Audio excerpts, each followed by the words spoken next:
Hello friends. Did you know that nearly 80% of those who watch my videos aren't subscribed? If you enjoy the content, I'd truly appreciate it if you hit that subscribe button. It helps a lot. Also, don't forget to leave a like and share your thoughts in the comments. Your interaction not only supports the channel's growth, but also helps these stories reach more people. Thank you all for being here. By the way, where are you watching from? Let me know in the comments. The first body appeared at mile marker 247 on Interstate 35, just south of Austin, arranged with such meticulous precision that Texas State Trooper Marcus Rodriguez initially mistook it for a training mannequin left behind by some twisted practical joke. The victim lay perpendicular to the highway, arms spread in perfect symmetry, positioned exactly 10 feet from the white line that separated the shoulder from the travel lane. What made Rodriguez's blood run cold wasn't just the body's placement, but the realization that he had driven this exact stretch of highway less than 4 hours earlier during his routine patrol, and there had been nothing there. It was November 2019, and Rodriguez had been working the night shift along the Ish 35 corridor for 6 years, long enough to know every curve, every overpass, every place where drivers typically broke down or accidents occurred. The stretch between Austin and San Antonio was his territory, 80 miles of America's most heavily traveled north-south interstate, carrying everything from long-haul truckers making their way between Mexico and Canada, to college students heading home for Thanksgiving break, to families driving toward Disney World vacations that would create memories lasting a lifetime. At 3:47 a.m. on a Tuesday, traffic was light but steady, the perfect conditions for spotting anything unusual along the roadside. Rodriguez had developed an eye for details during his years of highway patrol. The way legitimate breakdowns looked different from abandoned vehicles, how accident scenes created specific patterns of debris, the telltale signs that distinguished mechanical failure from human tragedy. But nothing in his experience had prepared him for the carefully arranged horror he discovered at mile marker 247. The victim was identified as Rebecca Martinez, a 28-year-old nursing student from San Antonio who had been driving home from her sister's wedding in Dallas. Her car was found 15 miles north, pulled over at a rest stop with the engine still running, driver's door open, and her purse sitting on the passenger seat with all contents intact, including over $200 in cash and credit cards that would have been immediately valuable to any ordinary criminal. The medical examiner determined she had been strangled, but what puzzled investigators was the complete absence of defensive wounds or signs of struggle. Rebecca's fingernails were unbroken, her knuckles showed no abrasions, and there were no traces of foreign DNA under her nails or on her clothing. It was as if she had submitted to her death without resistance, a finding that contradicted everything known about her personality. She didn't fight, Dr. Patricia Chen explained during the autopsy briefing at the Texas Department of Public Safety headquarters in Austin, her voice carrying the clinical detachment that came from years of examining violent death. There's no evidence she even tried to resist.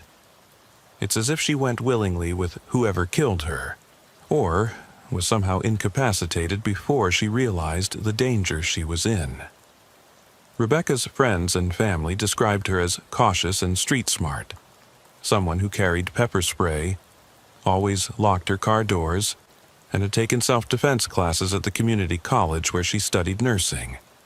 The idea that she would have gone willingly with a stranger, particularly in the isolated conditions of a highway rest stop late at night, seemed impossible to everyone who knew her.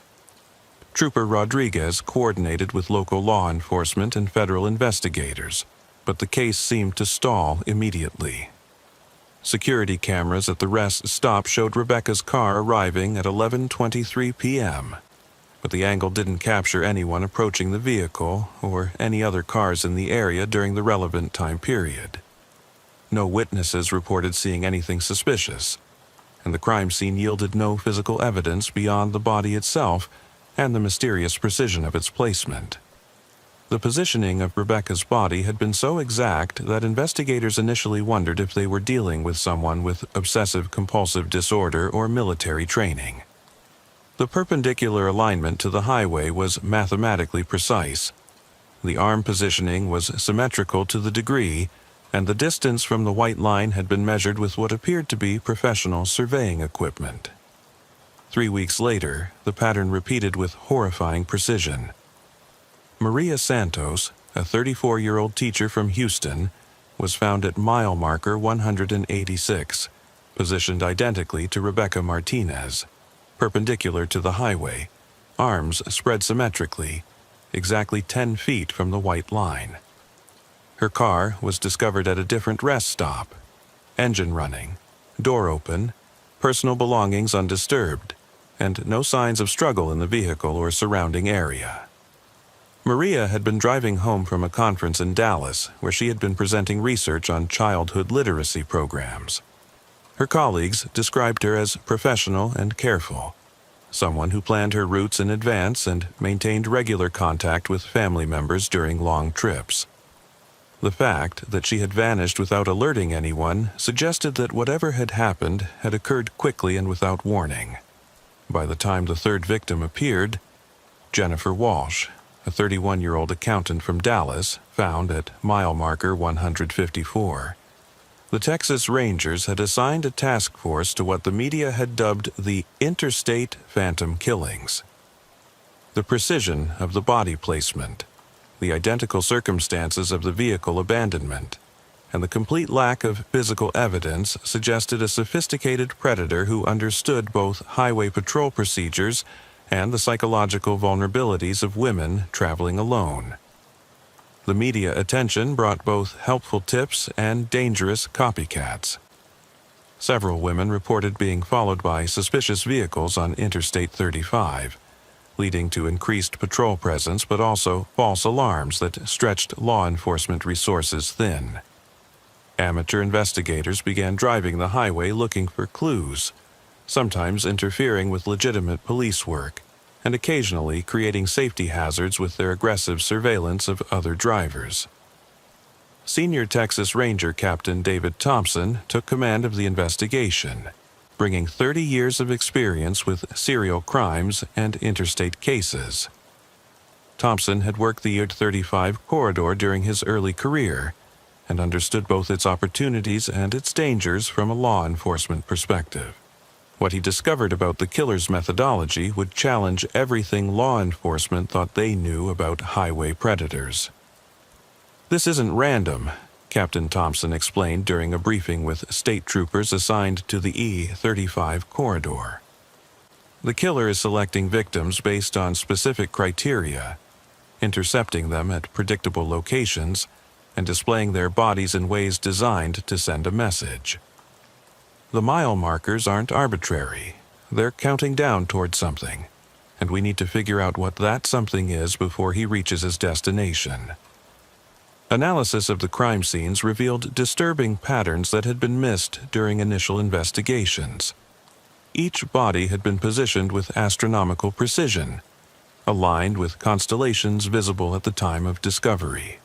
The spacing between crime scenes followed mathematical progressions that suggested careful planning rather than opportunistic killing.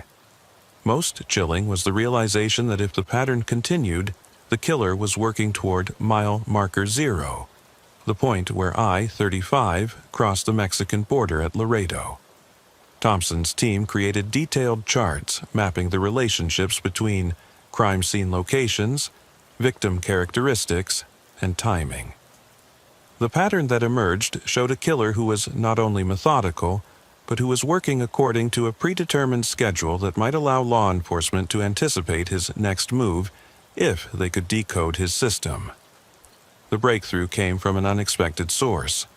A long-haul trucker named Carl Mitchell, who had been driving the E-35 corridor for over 20 years, and noticed something that State Patrol procedures had missed. Mitchell had developed the observational skills that came from spending thousands of hours on the same routes. learning to recognize patterns and anomalies that might escape notice during shorter trips.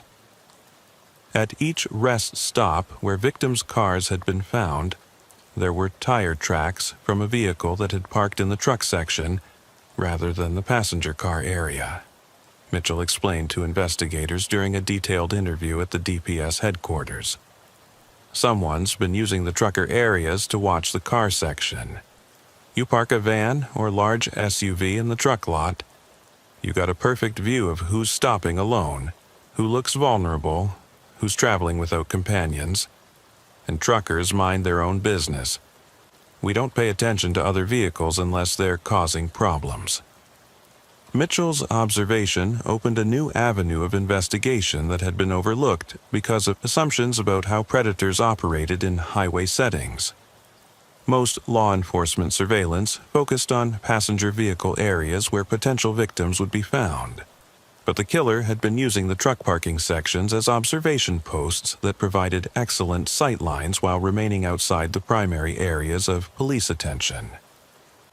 The revelation shifted the investigation's focus to surveillance footage from truck stops and rest areas along the I-35 corridor. While passenger car areas were typically well monitored with multiple camera angles and good lighting, the truck parking sections often had limited camera coverage and large blind spots, providing concealment opportunities that a sophisticated predator could exploit while maintaining visual contact with potential victims. Enhanced analysis of security footage required weeks of painstaking review, but eventually revealed a dark blue panel van that had been present at multiple rest stops during the time frame when victims had disappeared. The van was always parked in locations that provided clear sight lines to passenger vehicle areas, while remaining in camera blind spots or areas where image quality was too poor to reveal clear details. License plate enhancement technology, originally developed for national security applications, was brought in to analyze the grainy footage. The process required multiple attempts and sophisticated computer algorithms, but eventually revealed partial numbers that led to a registered owner, Thomas Crenshaw, a 45-year-old former paramedic who had lost his medical certification 5 years earlier, following allegations of inappropriate behavior with female patients. Crenshaw's background painted a picture of a man whose legitimate medical training had been perverted into something monstrous. His paramedic experience had taught him anatomy, pharmacology, and most importantly, how to approach distressed individuals in ways that bypassed their natural caution.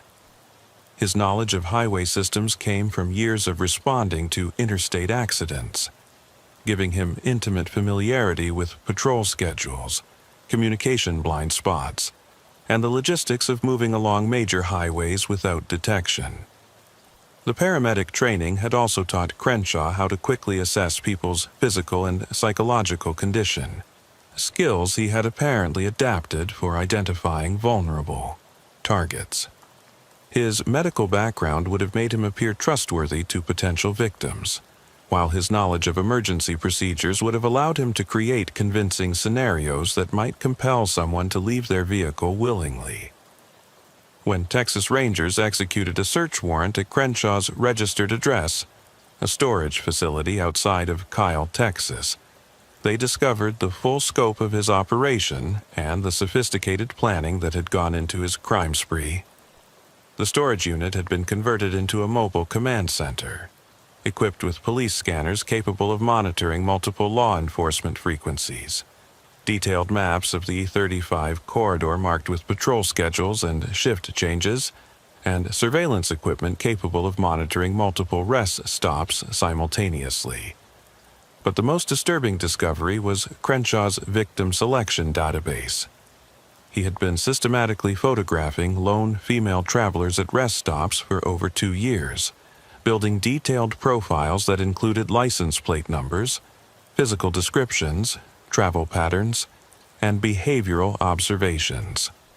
His notes revealed a predator who studied his targets for weeks before making contact, learning their routines and identifying the optimal moments for approach.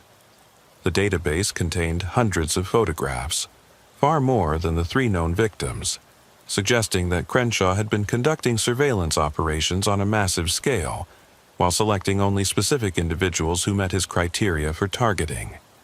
Many of the photographed women were likely unaware they had ever been under surveillance, having simply stopped for fuel or restrooms during routine trips. He wasn't just hunting randomly, explained FBI profiler Dr. Sarah Martinez, who had been brought in to assist with the investigation.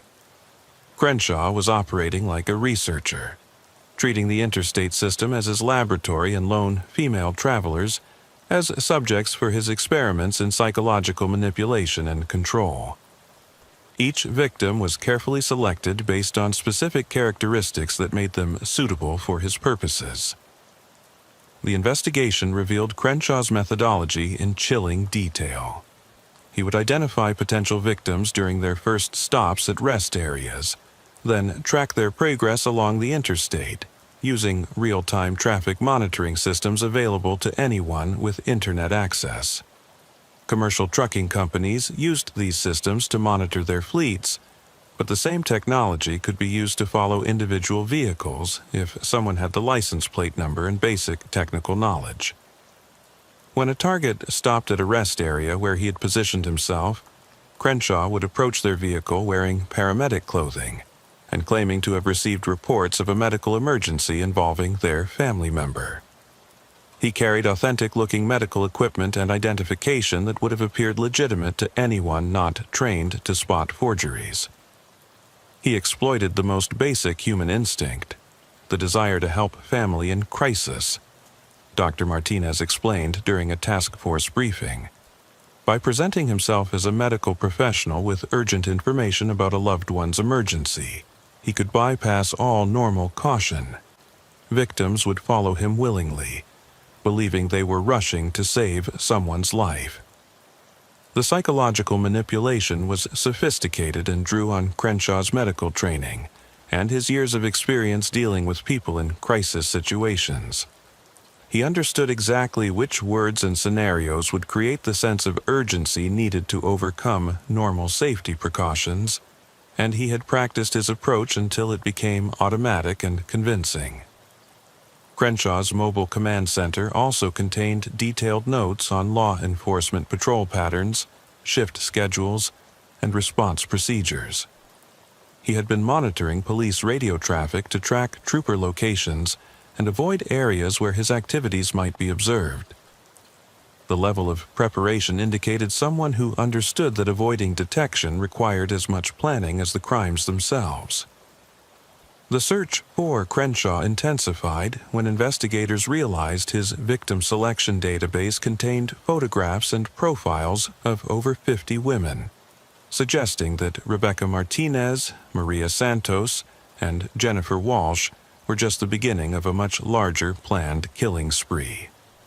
Geographic analysis of his surveillance patterns indicated he was preparing to expand his hunting ground to include other major Texas interstate corridors, potentially targeting the I-10 corridor between Houston and San Antonio or the I-20 route through East Texas. The timeline analysis showed that Crenshaw had been accelerating his activities, with shorter intervals between victims and more sophisticated techniques for avoiding detection. The mathematical progression of his crime scene locations suggested he was building toward some kind of culminating event, possibly at the Mexican border where I-35 terminated. The manhunt ended dramatically when Trooper Rodriguez, who had discovered the first victim and remained obsessed with solving the case, spotted Crenshaw's van during a routine patrol near Buda, Texas. The van was parked in the truck section of a rest stop where a lone female driver had stopped for fuel, matching exactly the pattern identified by investigators. I recognized the positioning immediately, Rodriguez later explained during his testimony at Crenshaw's trial. Same angle relative to the passenger car area, same distance from the main facilities, same blind spot relative to the security cameras. I knew I was looking at our killer in the act of selecting his next victim, and I had maybe minutes to prevent another murder. Rodriguez called for backup while maintaining surveillance, watching as Crenshaw approached a young woman filling her gas tank. Wearing scrubs and carrying what appeared to be medical equipment, Crenshaw began speaking urgently to the woman, gesturing toward his van as if explaining the need for immediate transport to a medical emergency involving her family. The arrest was made without incident, but the woman Crenshaw had been approaching, a 26-year-old graduate student named Lisa Rodriguez, no relation to the trooper, was found to be in the early stages of chemical sedation. Analysis later revealed that Crenshaw had injected her with a fast-acting paralytic agent during what she thought was a medical examination to determine if she was fit to travel to her supposed family emergency. "I believed him completely," Lisa testified during the trial. "He knew details about my family that made his story seem credible, and he had medical equipment and credentials that looked authentic. I was already getting in his van when the trooper arrested him.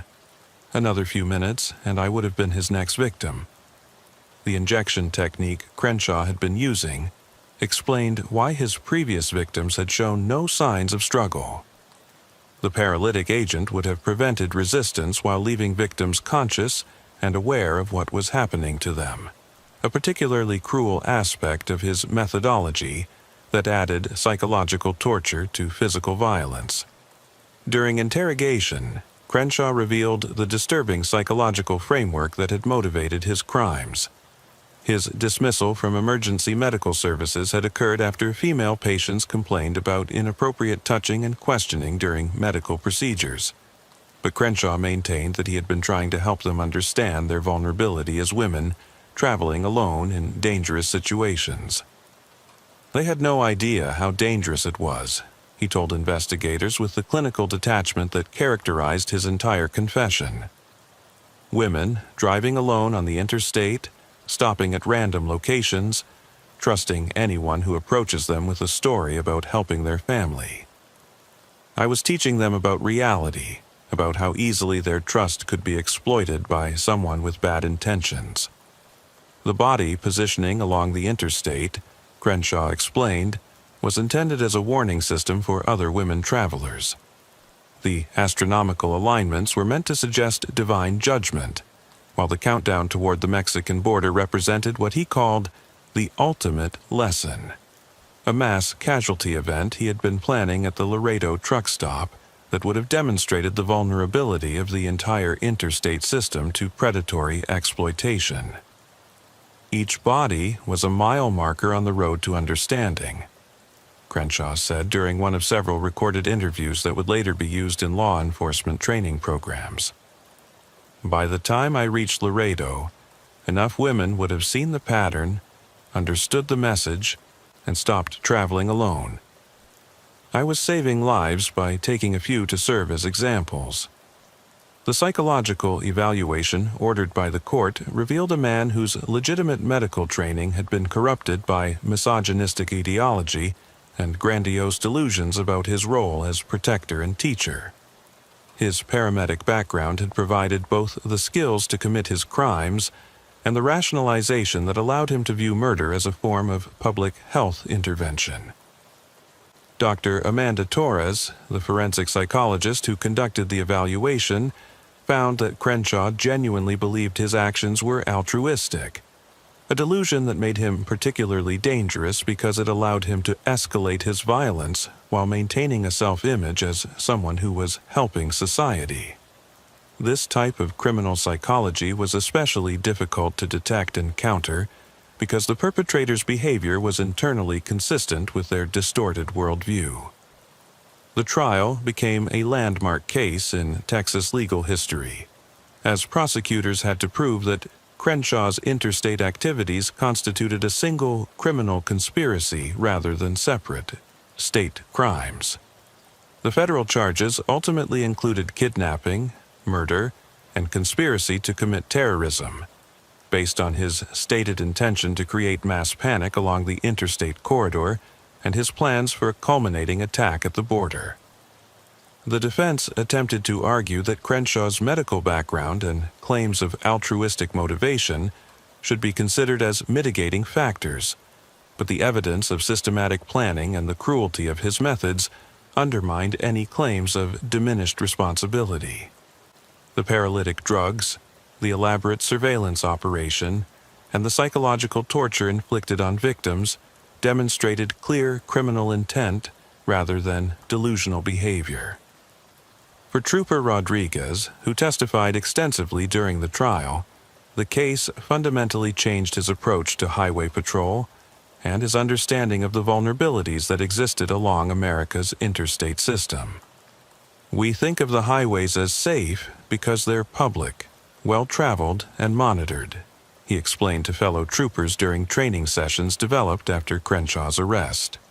But that same accessibility makes them hunting grounds for predators who understand how to exploit our assumptions about safety. The conviction resulted in multiple life sentences without the possibility of parole, but the psychological impact on the interstate community proved lasting and pervasive. Rest stops along the I-35 corridor implemented enhanced security measures, including improved lighting that eliminated dark areas where predators could hide, additional cameras covering truck parking areas, and emergency communication systems that allowed travelers to summon help without leaving their vehicles. The Texas Department of Public Safety developed new protocols for investigating abandoned vehicles and suspicious activity at rest stops, recognizing that the interstate system's design created opportunities for sophisticated predators while making detection and prevention more challenging than in traditional law enforcement environments. Training programs now included modules on recognizing predatory surveillance and understanding how legitimate services could be impersonated for criminal purposes. For the families of Crenshaw's victims, the knowledge that their loved ones had died believing they were rushing to help family members added an extra dimension of tragedy to their grief. The funerals became community events that emphasized both the victims' compassionate nature and the need for increased vigilance when traveling alone. He turned their best qualities against them, said Rebecca Martinez's sister during Crenshaw's sentencing hearing. My sister died because she was the kind of person who would drop everything to help family in need. He murdered her for being exactly the kind of person we should all strive to be, and that makes his crimes even more evil. The Interstate Phantom case became required study material for law enforcement agencies across the country, illustrating how modern highway systems could be weaponized by predators with sufficient patience and planning. The case highlighted the need for better coordination between state and federal agencies when investigating crimes that crossed multiple jurisdictions and involved sophisticated surveillance techniques. Federal funding was allocated for enhanced security infrastructure at rest stops and truck stops along major interstate corridors, including improved lighting, expanded camera coverage, and emergency communication systems. The improvements were marketed as general safety enhancements rather than responses to criminal activity, to avoid creating public panic while still addressing the vulnerabilities that Crenshaw had exploited. Today, mile markers 247, 186, and 154 on Interstate 35 are marked with small memorial plaques honoring Crenshaw's victims while serving as reminders of the price of assuming that public spaces are inherently safe. The plaques include QR codes that link to safety information for solo travelers, turning the sites of tragedy into tools for prevention and education. The memorial information emphasizes practical safety measures, maintaining communication with family members during travel, being suspicious of strangers who approach with urgent requests for help, and understanding that legitimate emergency responders follow specific protocols that can be verified. The goal is to maintain appropriate caution without creating paranoia that would discourage necessary travel. Trooper Rodriguez continued patrolling the Henao 35 corridor until his retirement in 2024. But he never again drove past those mile markers without remembering the bodies positioned with astronomical precision, and the realization that evil could hide behind the most trusted professions. His final report on the case, included recommendations that have influenced highway safety protocols nationwide. The Interstate Phantom taught us that predators can adapt to any environment, Rodriguez wrote in his retirement summary. Crenshaw used the highway system's strengths, its accessibility, its predictability, its service infrastructure, as weapons against the people it was designed to serve. Our response has to be equally sophisticated and adaptive. The Interstate Phantom is gone, but his legacy remains in the enhanced awareness of law enforcement and travelers alike that America's highway system, for all its convenience and connectivity, remains a frontier where predators can operate if they understand the systems well enough to exploit them. The open road that represents freedom to most Americans had become, in Thomas Crenshaw's hands, a carefully planned trap for those whose only crime was trusting that help offered in crisis was genuine.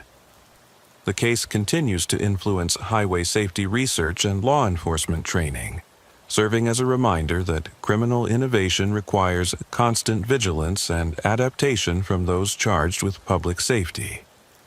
The interstate system that connects American communities also creates opportunities for those who would exploit the trust and predictability that make modern travel possible. Texas State Trooper Jennifer Walsh had driven every mile of Highway 83 through the Rio Grande Valley so many times that she could navigate the route in complete darkness, recognizing every curve, every landmark, every place where the road surface changed texture beneath her patrol car's tires. But on the fog-shrouded night of January 15, 2022, the familiar road felt alien and threatening in ways that made her grip the steering wheel until her knuckles went white and her forearms ached from the tension. The call had come in at 11:47 p.m.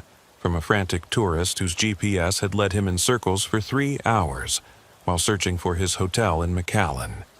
Reports of vehicles driving the wrong way on the northbound lanes, causing near collisions with legitimate traffic before vanishing without explanation into the thick fog that had rolled in from the Gulf of Mexico like a living entity, transforming the familiar landscape into something from a nightmare.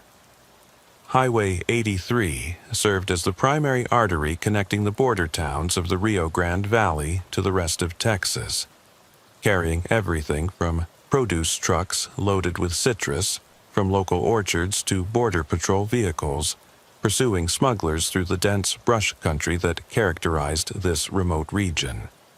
The two-lane highway stretched for over 100 miles through some of the most isolated territory in the state, where cell phone coverage was spotty at best, and the nearest help could be an hour away, even in perfect weather conditions. During normal conditions, the highway carried a predictable mix of traffic, local residents commuting between small towns, long-haul truckers taking scenic routes to avoid interstate congestion, border patrol agents conducting their endless cat-and-mouse games with smugglers, and occasional tourists heading to the beaches of South Padre Island or the birdwatching areas around the Rio Grande. But fog transformed the highway into something entirely different. A maze of limited visibility where familiar landmarks disappeared, and even experienced drivers could become disoriented. The fog that night was unlike anything Trooper Walsh had experienced in her 7 years of patrolling the valley. It rolled in from the coast in thick, suffocating waves that reduced visibility to less than 50 feet and seemed to muffle all sound except for the steady drip of condensation from roadside vegetation. The Weather Service had issued advisories warning drivers to avoid unnecessary travel. But Highway 83 remained open because it was the only route connecting several small communities to essential services like hospitals and emergency facilities. Walsh had been responding to the wrong-way driver reports for over an hour, racing to locations where panicked motorists claimed to have barely avoided head-on collisions, only to find empty highway stretching into the fog with no sign of the vehicles that had supposedly caused the panic. Each time she arrived at a reported incident location, she found skid marks and other evidence that vehicles had indeed swerved to avoid collisions, but no trace of the wrong-way drivers who had supposedly caused the dangerous situations. The pattern was consistent and disturbing. Legitimate drivers would call 911 to report wrong-way vehicles that had forced them to take evasive action. But by the time law enforcement arrived at the scene, there was no evidence of any wrong-way traffic except for the physical traces left by the legitimate drivers who had been forced to swerve or brake hard. The wrong-way vehicles seemed to vanish as quickly as they appeared, leaving behind only confusion and potential accidents. "Dispatch, this is Unit 47. Walsh radioed during her fourth response call of the night. "I'm at mile marker 23. Investigating reported wrong-way driver. No vehicles visible at this time, but I've got fresh tire tracks and what looks like debris from near-miss incidents." These callers aren't making this up. Something's definitely happening out here, but I can't figure out what it is. The debris Walsh was finding included pieces of plastic from broken headlight covers, fragments of paint from vehicle contact, and skid marks that showed the characteristic patterns of emergency braking and evasive maneuvering. The physical evidence confirmed that dangerous encounters were occurring, but the absence of any wrong-way vehicles or their drivers created a mystery that standard traffic enforcement procedures couldn't address. The breakthrough came when Walsh decided to position herself at a strategic overlook that provided visibility over several miles of highway despite the fog. The Falcon Dam Overlook, normally used by tourists photographing the Rio Grande, sat elevated above the highway and offered sight lines that extended further than ground-level observation. From her elevated position, she could see the ghostly headlights of legitimate traffic moving north and south through the dense mist, creating ethereal patterns in the fog that seemed almost supernatural. What she observed over the next 30 minutes would challenge her understanding of criminal behavior and reveal a sophisticated operation that had been exploiting the valley's unique geography and weather patterns for months. The fog, which most people saw as a dangerous inconvenience, was being used as cover for criminal activities that took advantage of reduced visibility and the confusion it created among drivers unfamiliar with the area. At 12:23 a.m., Walsh observed a set of headlights moving south in the northbound lanes, exactly as the panicked callers had described. But instead of a confused or intoxicated driver who had accidentally entered the highway going the wrong direction, she was watching a deliberate and calculated maneuver. The wrong-way vehicle would approach legitimate northbound traffic until the other driver was forced to swerve or brake hard, then would immediately disappear into one of the many ranch roads that intersected the highway. Using night vision equipment that had been issued to patrol officers for wildlife observation and accident investigation, Walsh tracked the wrong-way vehicle to a ranch road entrance, where it met with two other vehicles that had been waiting in the darkness. Within minutes, all three vehicles disappeared into the dense brush country that stretched for miles on either side of the highway, leaving no trace except the confused and shaken legitimate drivers who continued north, unaware that they had been deliberately targeted. The maneuver was executed with military precision, suggesting coordination between multiple drivers and advanced planning of escape routes. The timing was perfect. The wrong-way vehicle would appear just long enough to force evasive action from legitimate traffic, then vanish before law enforcement could respond. The fog provided ideal conditions for the operation, offering concealment while creating the confusion needed to mask the deliberate nature of the encounters. This isn't random, Walsh realized as she documented the pattern in her incident report. Someone's using wrong-way driving as a technique to force specific vehicles off the road or into vulnerable positions. But why? What's the end game? Are they trying to cause accidents, or is this part of some larger criminal operation? The answer came when Walsh expanded her surveillance to include the ranch roads where the wrong-way vehicles had been disappearing. using aerial support from Border Patrol helicopters equipped with thermal imaging systems designed for tracking smugglers, she discovered a network of temporary camps hidden in the dense brush. Camps that were being used to process something far more valuable and sophisticated than the drugs or illegal immigrants that typically moved through the region. The camps were filled with luxury cars, high-end pickup trucks, and motorcycles that had been reported stolen from cities across Texas and beyond. But this wasn't a typical car theft ring operating with crude methods and quick turnarounds. The vehicles were being systematically stripped for specific high-value components that could be sold internationally without raising suspicions about their origin, using techniques that suggested professional automotive expertise. The wrong-way driving technique was being used to identify vehicles worth stealing by forcing them to stop or slow down in locations where the occupants could be observed and the vehicles evaluated for their theft potential. Cars that met specific criteria, new models with expensive options, low mileage, or particular makes that were in high demand in international markets, were followed to their destinations and later stolen using sophisticated electronic tools that could bypass modern security systems. The operation represented a sophisticated evolution of traditional car theft, combining psychological manipulation, technical expertise, and geographic advantages to create a system that was far more efficient and profitable than conventional criminal methods. The fog wasn't just providing cover. It was an essential element of the operation that made the wrong-way driving technique feasible, while masking the subsequent surveillance and theft activities. Captain Maria Santos of the Texas Highway Patrol organized a task force that included Border Patrol agents experienced in tracking smuggling operations, customs officials familiar with international vehicle trafficking, and federal investigators specializing in organized crime networks that operated across state and national borders. What they discovered was an operation that had been exploiting the Rio Grande Valley's unique characteristics for over 2 years. The Rio Grande Valley's proximity to Mexico made it an ideal location for processing stolen vehicles before shipping them across the border, while its isolated geography provided concealment for temporary processing facilities. The region's frequent fog conditions created regular opportunities for the wrong-way driving technique, while the sparse law enforcement coverage meant that suspicious activities could continue for extended periods without detection.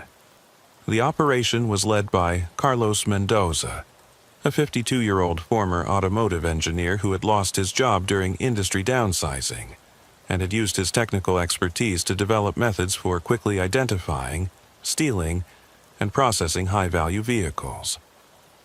His background in automotive electronics had taught him how to defeat modern security systems, while his engineering training had shown him how to efficiently disassemble vehicles for parts that could be smuggled across the border in shipments small enough to avoid customs attention. Mendoza's transformation from legitimate automotive professional to criminal mastermind illustrated how economic disruption could push skilled individuals toward illegal activities when their expertise became valuable to criminal organizations. His engineering background had made him particularly effective at organizing the complex logistics required for international vehicle trafficking, while his understanding of automotive technology allowed him to stay ahead of law enforcement detection methods. Mendoza wasn't just stealing cars, explained Agent Rodriguez from the Border Patrol's anti-smuggling unit during a briefing with the task force. He was operating like a manufacturing facility, using the wrong-way driving technique to conduct market research on potential inventory, then processing stolen vehicles through hidden camps that function like automated disassembly plants optimized for speed and profit. The camps, discovered in the brush, contained sophisticated equipment for vehicle disassembly that rivaled legitimate automotive recycling facilities. Hydraulic lifts allowed workers to access vehicle undersides quickly. Plasma cutters could separate metal components without damaging valuable parts. and specialized tools could remove electronic components without triggering security systems that might alert law enforcement to theft activities. The operation could process a luxury SUV in under 4 hours, separating it into components that could be smuggled across the border in small shipments that wouldn't attract customs attention. Engines went to rebuilders in Mexico. Electronic systems were sold to repair shops throughout Central America, and body panels were shipped to collision repair facilities as far away as South America, creating a distribution network that made detection and recovery nearly impossible. But the most disturbing aspect of Mendoza's operation wasn't the vehicle theft itself, but the escalating risks his wrong-way driving technique posed to innocent travelers who had the misfortune to encounter his scouts during their surveillance activities. Analysis of highway patrol incident reports revealed that the fake wrong-way drivers had caused over 30 accidents during the 6 months they had been operating, including several serious injuries and 1 fatality. The accidents weren't intentional. They were collateral damage from an operation that prioritized profit over public safety. Mendoza's crews were instructed to avoid causing actual collisions, but the wrong-way driving technique was inherently dangerous, particularly in fog conditions where reaction times were reduced and visibility was severely limited. The death toll was acceptable to Mendoza as long as it didn't interfere with the profitability of his operation. He was willing to kill innocent people to steal their cars. Trooper Walsh testified during Mendoza's trial, her voice carrying the controlled anger that came from months of investigating preventable accidents.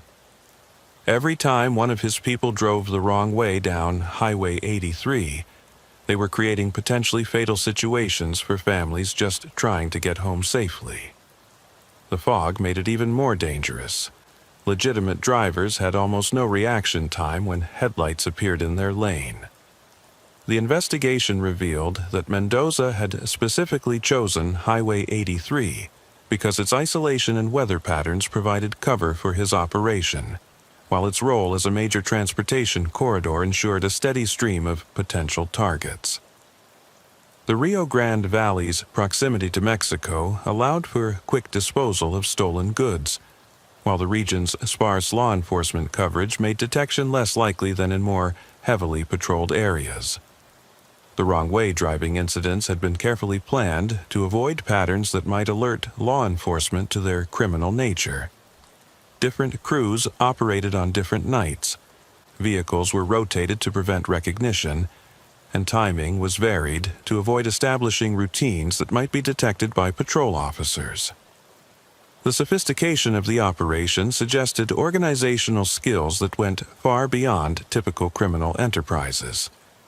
Raids on the brush camps yielded evidence of over 200 vehicles that had been processed through Mendoza's operation during its 2-year existence, with components shipped to buyers in Mexico, Central America, and even as far away as Eastern Europe. The international scope of the trafficking network required coordination with law enforcement agencies in multiple countries to track down buyers and attempt recovery of stolen property. The wrong-way driving incidents stopped immediately after Mendoza's arrest, providing confirmation that the dangerous encounters had been deliberately orchestrated rather than representing genuine navigation errors or impaired driving. But the psychological impact on Highway 83 travelers proved lasting, with many drivers reporting anxiety about nighttime travel on the highway, particularly during foggy conditions when visibility was limited, and the memory of phantom headlights appearing in their lane remained vivid and terrifying. Local businesses that depended on highway traffic, gas stations that served late-night travelers, restaurants that catered to truckers and shift workers, motels that housed temporary workers in the agricultural industry, suffered significant losses as people chose alternate routes or simply avoided traveling during conditions that might conceal wrong-way drivers. The economic impact extended beyond immediate business losses to affect the entire regional economy that depended on Highway 83 as a transportation lifeline. The trauma wasn't limited to economic effects. Several drivers who had been forced to take evasive action by Mendoza's scouts required counseling to deal with the psychological aftermath of their near-death experiences. The knowledge that their terror had been deliberately orchestrated for criminal profit added an element of violation that went beyond the fear of random accidents, creating lasting anxiety about highway travel that affected their daily lives. Sheriff Martinez worked with state officials to increase patrol frequency along Highway 83 and install additional emergency call boxes at strategic locations. But the road's reputation as a hunting ground for wrong-way drivers proved difficult to overcome, despite evidence that the criminal operation had been dismantled. Local civic organizations launched campaigns to rebuild confidence in highway safety, but the association with deliberate automotive terrorism had become permanently embedded in public consciousness. The case prompted a comprehensive review of highway maintenance worker screening procedures across Texas, as investigators discovered that Mendoza had recruited several current and former Highway Department employees who provided inside information about patrol schedules and road conditions.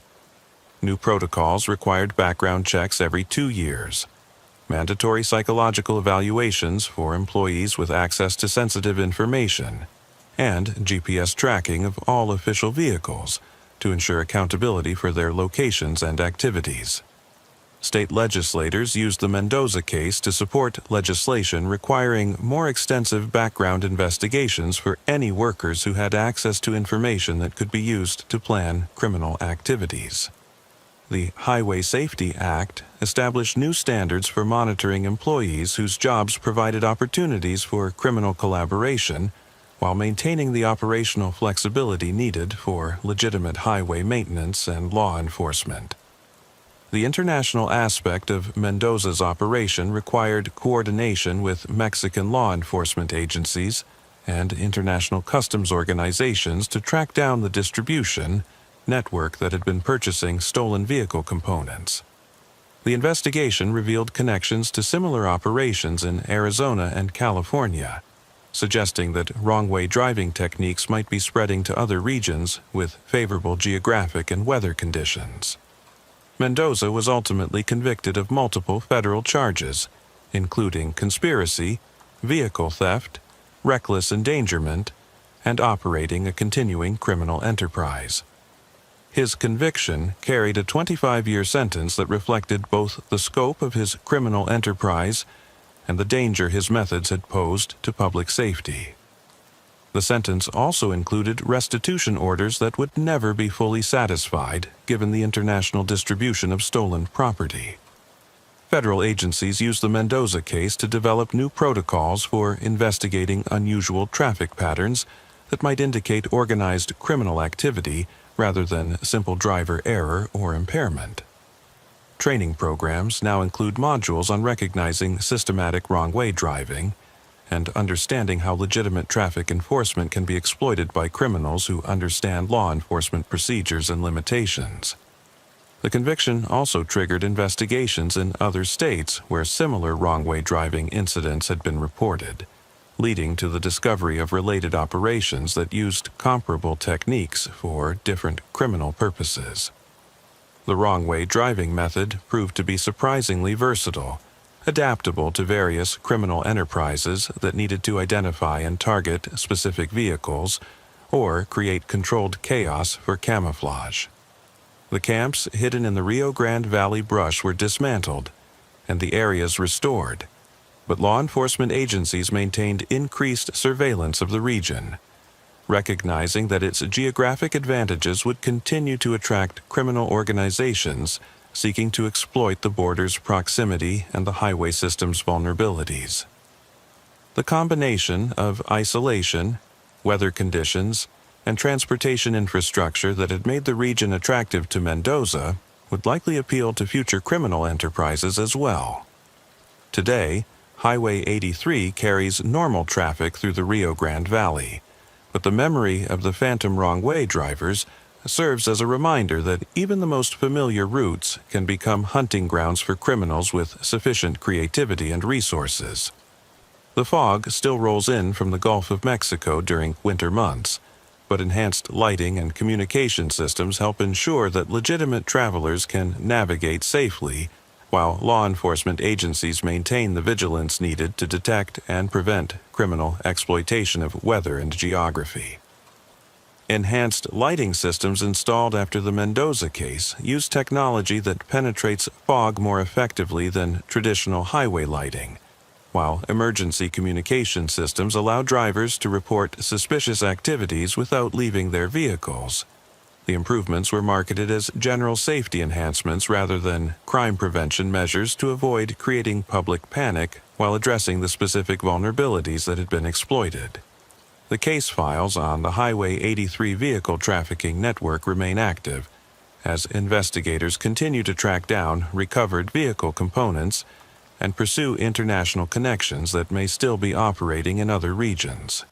The investigation revealed the existence of a sophisticated network of buyers, transporters, and processors that extended far beyond Mendoza's immediate operation, suggesting that dismantling the entire system would require years of continued international cooperation. For Trooper Walsh and her colleagues, the Midnight Mile taught valuable lessons about the need to look beyond obvious explanations and recognize that criminal organizations could adapt any situation to serve their purposes. The fog that seemed like a natural hazard had been weaponized by criminals who understood how to exploit environmental conditions for criminal advantage. The wrong-way drivers taught us that we can't assume anything about traffic violations, Walsh explained during a training conference for Valley law enforcement. What looks like drunk driving or confused navigation might actually be sophisticated criminal activity designed to exploit our assumptions and our desire to help motorists in distress. We have to maintain professional skepticism while still providing the assistance that legitimate travelers need. The case also highlighted the vulnerability of rural highways to criminal exploitation, particularly in border regions where international trafficking networks could quickly move stolen goods out of the country before law enforcement could respond effectively.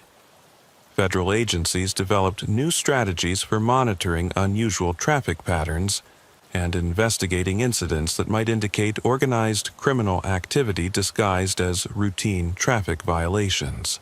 The psychological impact of the case extended beyond immediate participants to influence how law enforcement approached the investigation of traffic incidents throughout Texas.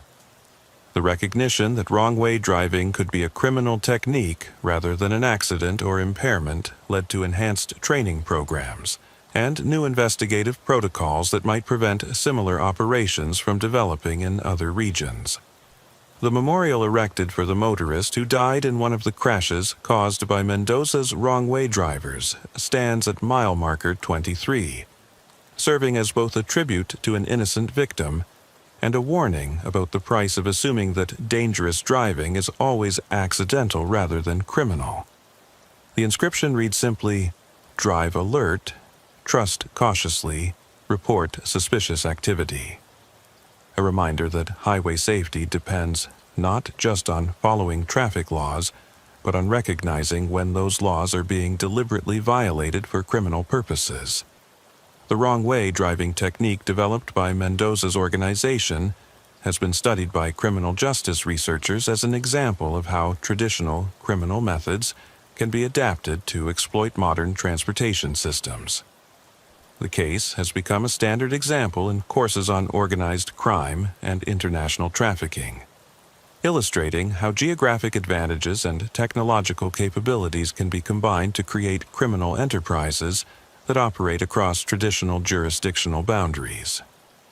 For residents of the Rio Grande Valley, the case served as a reminder that their region's unique characteristics, its border location, its weather patterns, its transportation infrastructure, made it attractive not just to legitimate businesses and residents, but also to criminal organizations seeking to exploit those same advantages for illegal purposes. The awareness has led to increased community vigilance and cooperation with law enforcement efforts to prevent similar operations. The fog continues to roll in from the Gulf of Mexico during winter months, creating the same conditions that Mendoza exploited for his criminal enterprise. But enhanced awareness among law enforcement and travelers, combined with improved infrastructure and communication systems, helps ensure that those conditions are less likely to be successfully exploited by future criminal organizations. The Midnight Mile of Highway 83 represents both the vulnerability and the resilience of rural transportation systems. While criminals like Mendoza can adapt environmental conditions and geographic features to serve their purposes, law enforcement and communities can also adapt their responses to prevent and detect such exploitation. The ongoing challenge is maintaining vigilance without allowing reasonable precautions to become paralyzing paranoia that would undermine the mobility and connectivity that highways are designed to provide.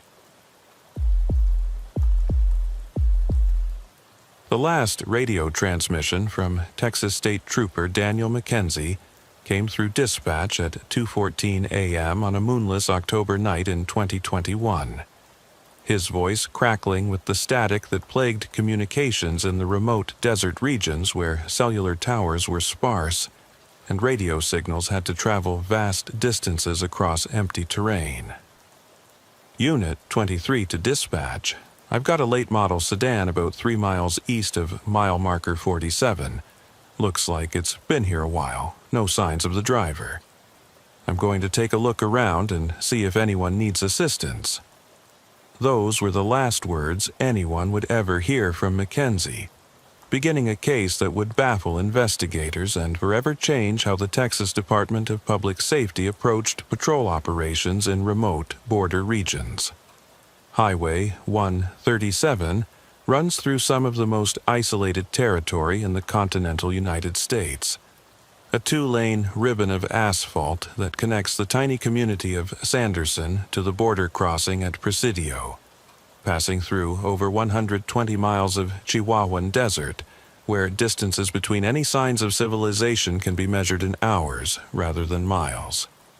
It's the kind of country where a breakdown can mean death, where summer temperatures regularly exceed 115 degrees, and winter nights can drop below 0 degrees Celsius freezing, where the nearest help might be 2 counties away, and arrival could take hours even in the best conditions.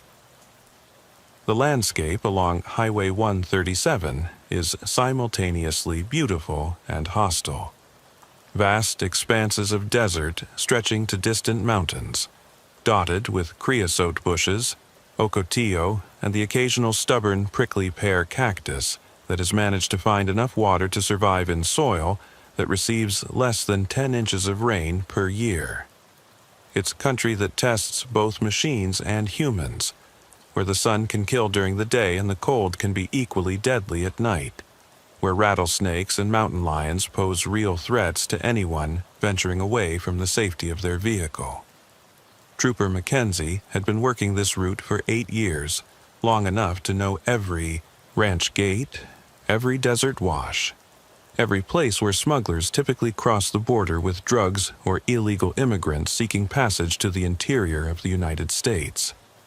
At 31 years old, he was considered one of the most experienced desert patrol officers in the region, someone who understood the dangers of the empty country and took precautions that had kept him safe through thousands of miles of solitary patrol in conditions that would challenge the most experienced outdoorsmen.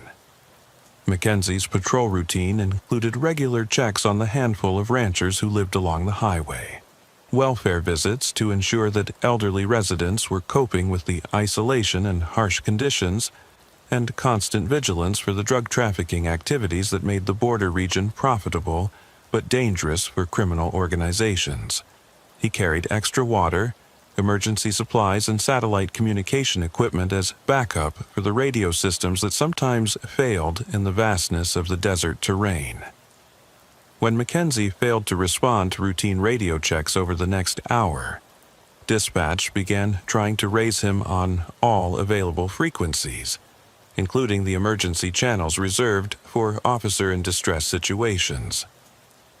His GPS unit showed his patrol car stationary at mile marker 89, the same location where he'd reported stopping to investigate the abandoned vehicle, but attempts to establish communication yielded only static and silence.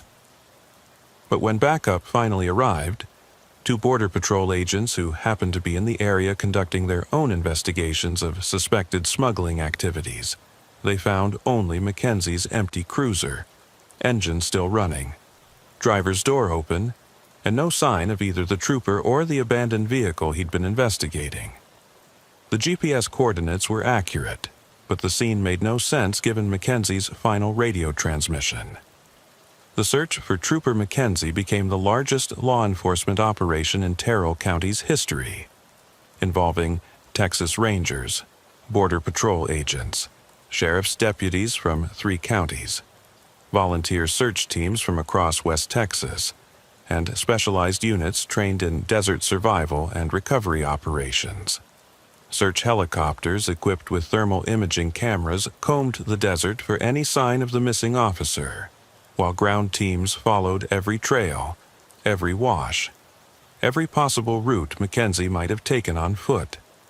The search operation faced unique challenges posed by the desert environment. Temperatures during the day reached over 100 degrees, making ground searches dangerous for the searchers themselves, while nighttime temperatures dropped into the 40s, creating conditions that would be deadly for anyone stranded without proper clothing and shelter.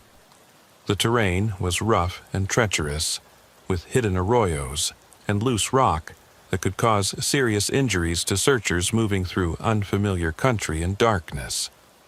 But Daniel Mackenzie had vanished as completely as if he had never existed, leaving behind only his patrol car and a growing sense among investigators that they were dealing with something far more complex than a simple case of an officer who had gotten lost or injured in the desert. The absence of the abandoned vehicle that had prompted his stop added an additional layer of mystery that suggested deliberate criminal activity rather than accidental misfortune. Captain Sarah Rodriguez of the Texas Rangers took command of the investigation after the initial search failed to locate any trace of Mackenzie or provide any clues about what had happened during those crucial minutes after his last radio transmission. Her first step was to analyze the patrol car and its contents for any forensic evidence that might explain how an experienced officer could simply disappear from a known location. The forensic examination revealed disturbing details that deepened the mystery rather than solving it. Mackenzie's service weapon was still in its holster, suggesting he hadn't perceived any immediate threat when he left his vehicle. His radio was functioning normally, ruling out equipment failure as an explanation for his silence after the initial transmission. Most puzzling was the complete absence of any evidence that Mackenzie had left his vehicle voluntarily. No footprints leading away from the car, no signs of a struggle, no indication that he had been investigating anything specific. "It's like he just evaporated," Captain Rodriguez told the assembled search teams during one of many briefings held at the improvised command post in Sanderson. Everything about the scene suggests he was planning to return to his vehicle within minutes, but he never did, and we can't find any trace of where he went or what happened to him. The investigation took an unexpected turn when Rodriguez began reviewing similar cases from other remote patrol areas across the Southwest, looking for patterns that might explain Mackenzie's disappearance. What she discovered was deeply troubling. Over the past 5 years, 7 law enforcement officers had disappeared under similar circumstances while conducting routine patrols in isolated border regions of Texas, New Mexico, and Arizona. In each case, the pattern was remarkably consistent. Experienced officers working alone in remote areas, last radio transmissions indicating they were investigating something that seemed routine, patrol cars found empty with engines running and no signs of struggle. The cases had been investigated separately by different agencies and attributed to various causes: officers getting lost, suffering medical emergencies, or becoming victims of cartel violence. But when viewed together, they suggested something more systematic and deliberately orchestrated. The similarities were too numerous to be coincidental. All 7 officers had been experienced patrol officers with excellent survival skills and knowledge of their territories. All had disappeared during night shifts when backup was furthest away and response times were longest. All had made final radio transmissions, indicating they were investigating something routine that shouldn't have posed any danger. And all had vanished without leaving any trace of what had happened to them. Federal investigators were brought in to coordinate what was now being treated as a potential serial crime targeting law enforcement officers across multiple states.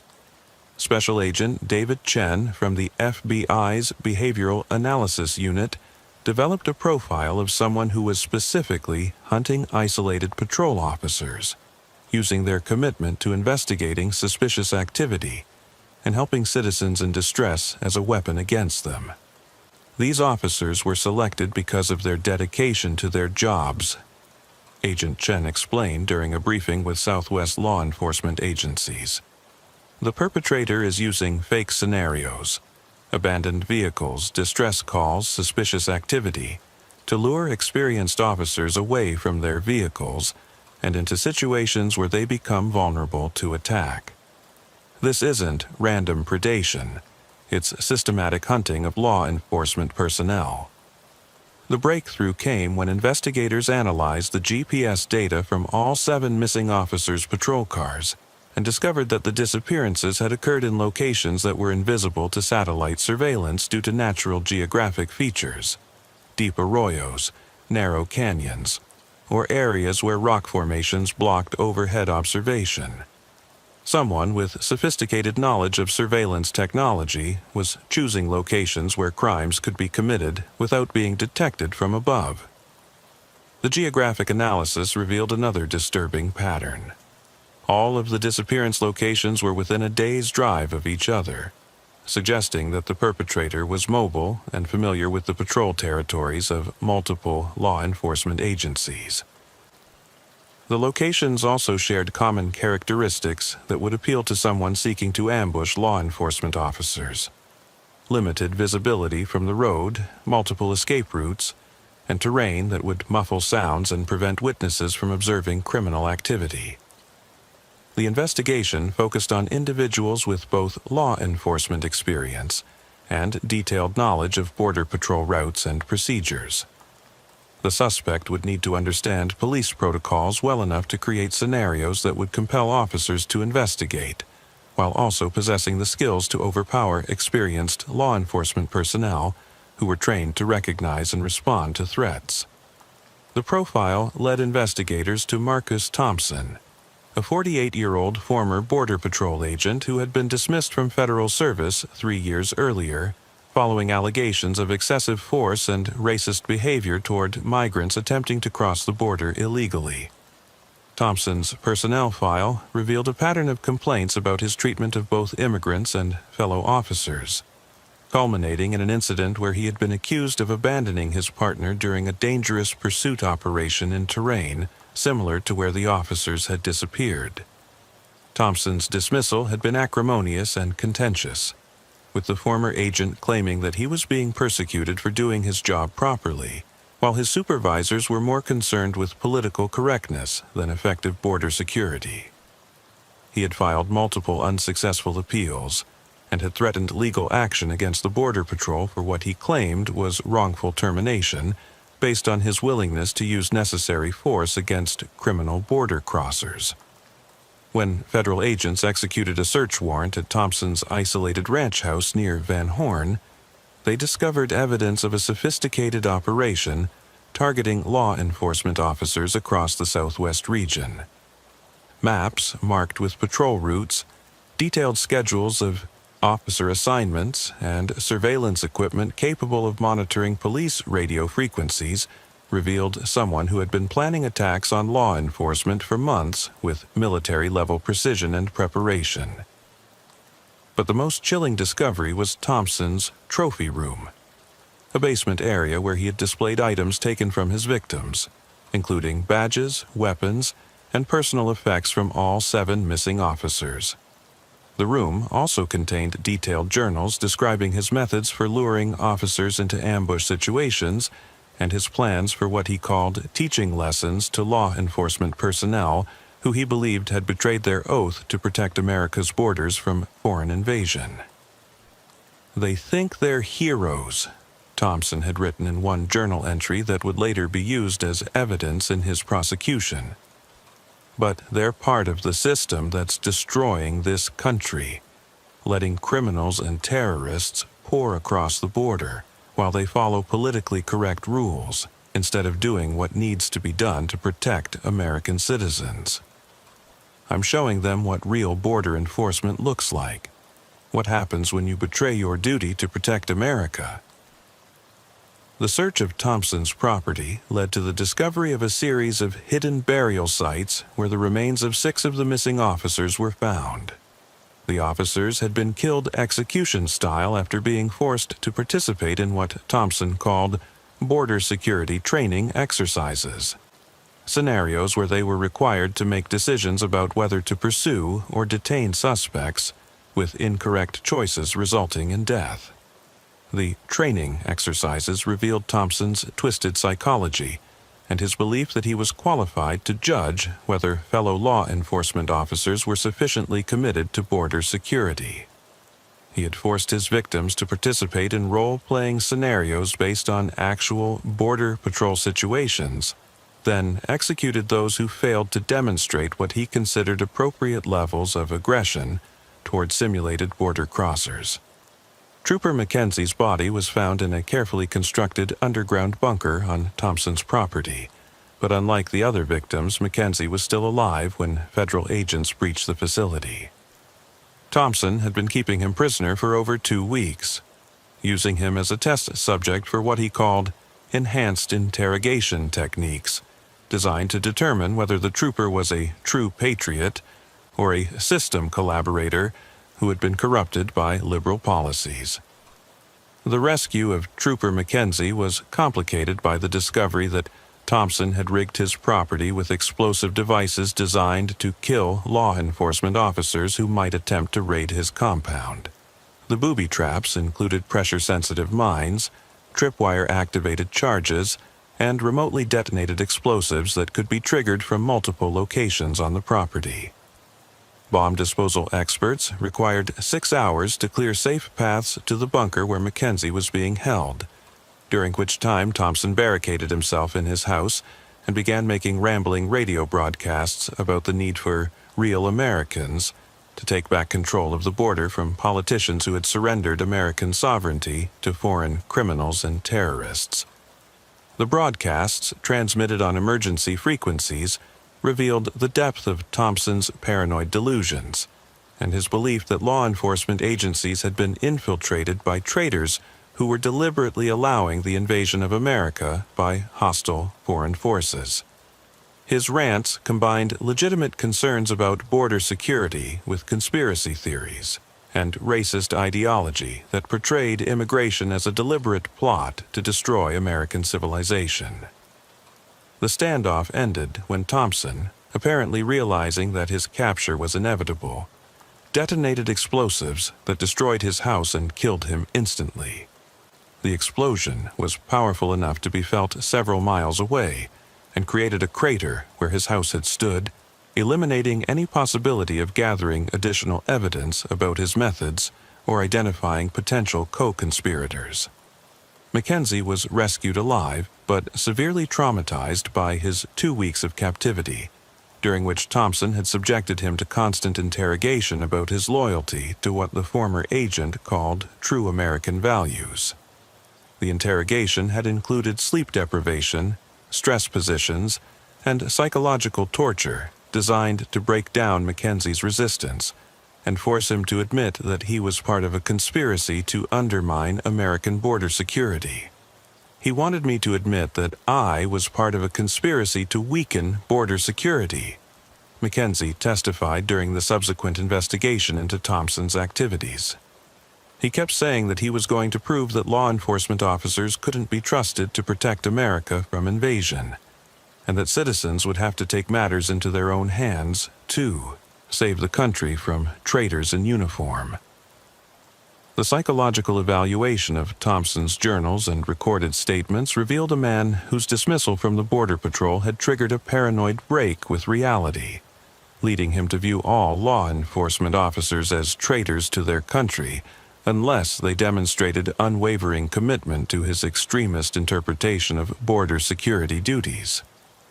His military background had provided the tactical skills needed to ambush experienced officers, while his former position with the Border Patrol had given him detailed knowledge of patrol procedures and vulnerabilities.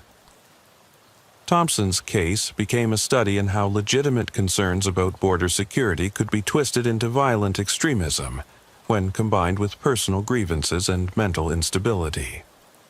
His journals revealed a progression from professional disappointment to conspiracy thinking to violent action that illustrated the dangers of radicalization within law enforcement communities.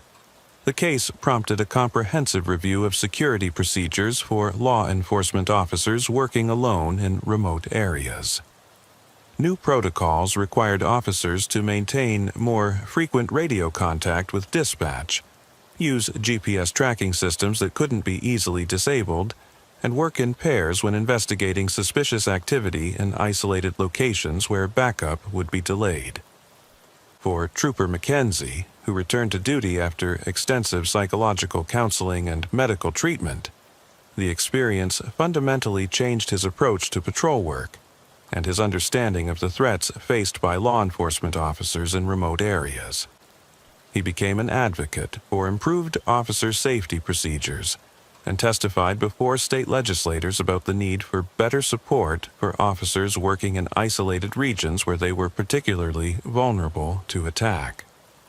Thompson exploited our training against us, Mackenzie explained during a law enforcement conference where he spoke about his experience as Thompson's prisoner. We're taught to investigate suspicious activity, to help people in distress, to respond when citizens need assistance. He used those instincts to set traps, knowing that good officers would walk into dangerous situations because that's what we're supposed to do to serve the public. The memorial service for the 6 officers killed by Thompson drew law enforcement personnel from across the Southwest, serving as both a tribute to the victims and a reminder of the risks faced by those who patrol America's remote regions.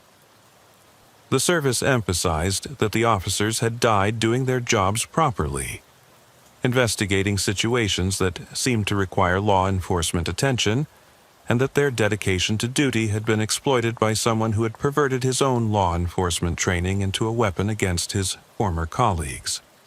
The investigation into Thompson's activities revealed that his killing spree had been planned for over 2 years, during which time he had conducted extensive surveillance of patrol officers across multiple states.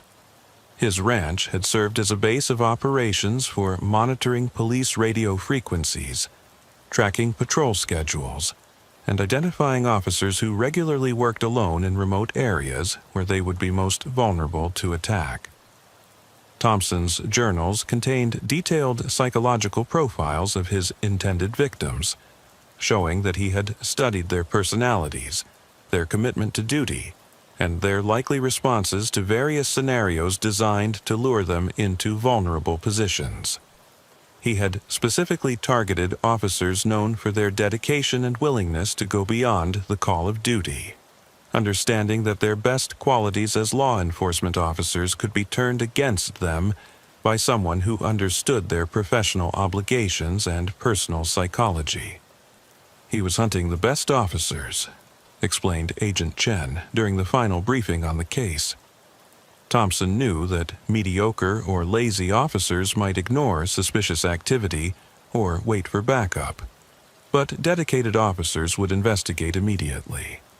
He used their professionalism and courage as weapons against them, exploiting their commitment to public service to put them in positions where they could be captured and killed. The case also revealed troubling gaps in communication between different law enforcement agencies operating in border regions. Thompson had been able to monitor multiple radio frequencies and track the movements of officers from various departments. But those departments had not been sharing information about unusual incidents or missing personnel in ways that might have revealed the pattern earlier and prevented additional victims. Federal agencies implemented new information-sharing protocols requiring immediate notification when officers disappeared or encountered unusual circumstances during routine patrols. The protocols also established procedures for coordinating searches across jurisdictional boundaries and sharing intelligence about potential threats to law enforcement personnel operating in remote areas. For the families of Thompson's victims, the knowledge that their loved ones had been targeted specifically because of their dedication to duty provided both comfort and additional grief. The officers had died not because they made mistakes or failed to follow procedures, but because they had done exactly what they were trained to do when citizens appeared to need help or when suspicious activities required investigation. "My husband died because he was a good cop," said Linda Mackenzie, the wife of another officer killed by Thompson, no relation to survivor Daniel Mackenzie. Thompson knew that Steve would never ignore someone who seemed to be in trouble, that he would always investigate when something looked wrong. "He used my husband's decency and professionalism against him, turning his best qualities into the cause of his death." The psychological profile developed from Thompson's case became a standard training tool for law enforcement agencies across the country, illustrating how dismissed or disgruntled former officers could pose unique threats to their former colleagues.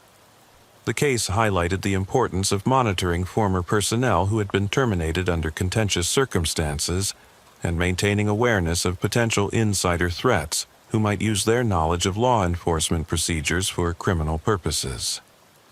Thompson's military and law enforcement background had given him tactical advantages that made him particularly dangerous to other officers.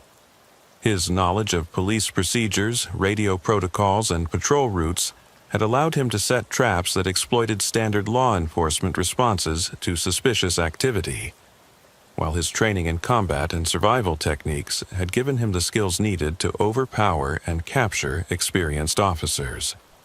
The remote locations where Thompson had operated also posed challenges for investigation and prevention that were unique to border regions. The vast, empty country of West Texas provided numerous opportunities for ambushes while making detection and response difficult, even under the best circumstances. The case led to increased aerial surveillance of border regions and enhanced GPS tracking for officers working in isolated areas.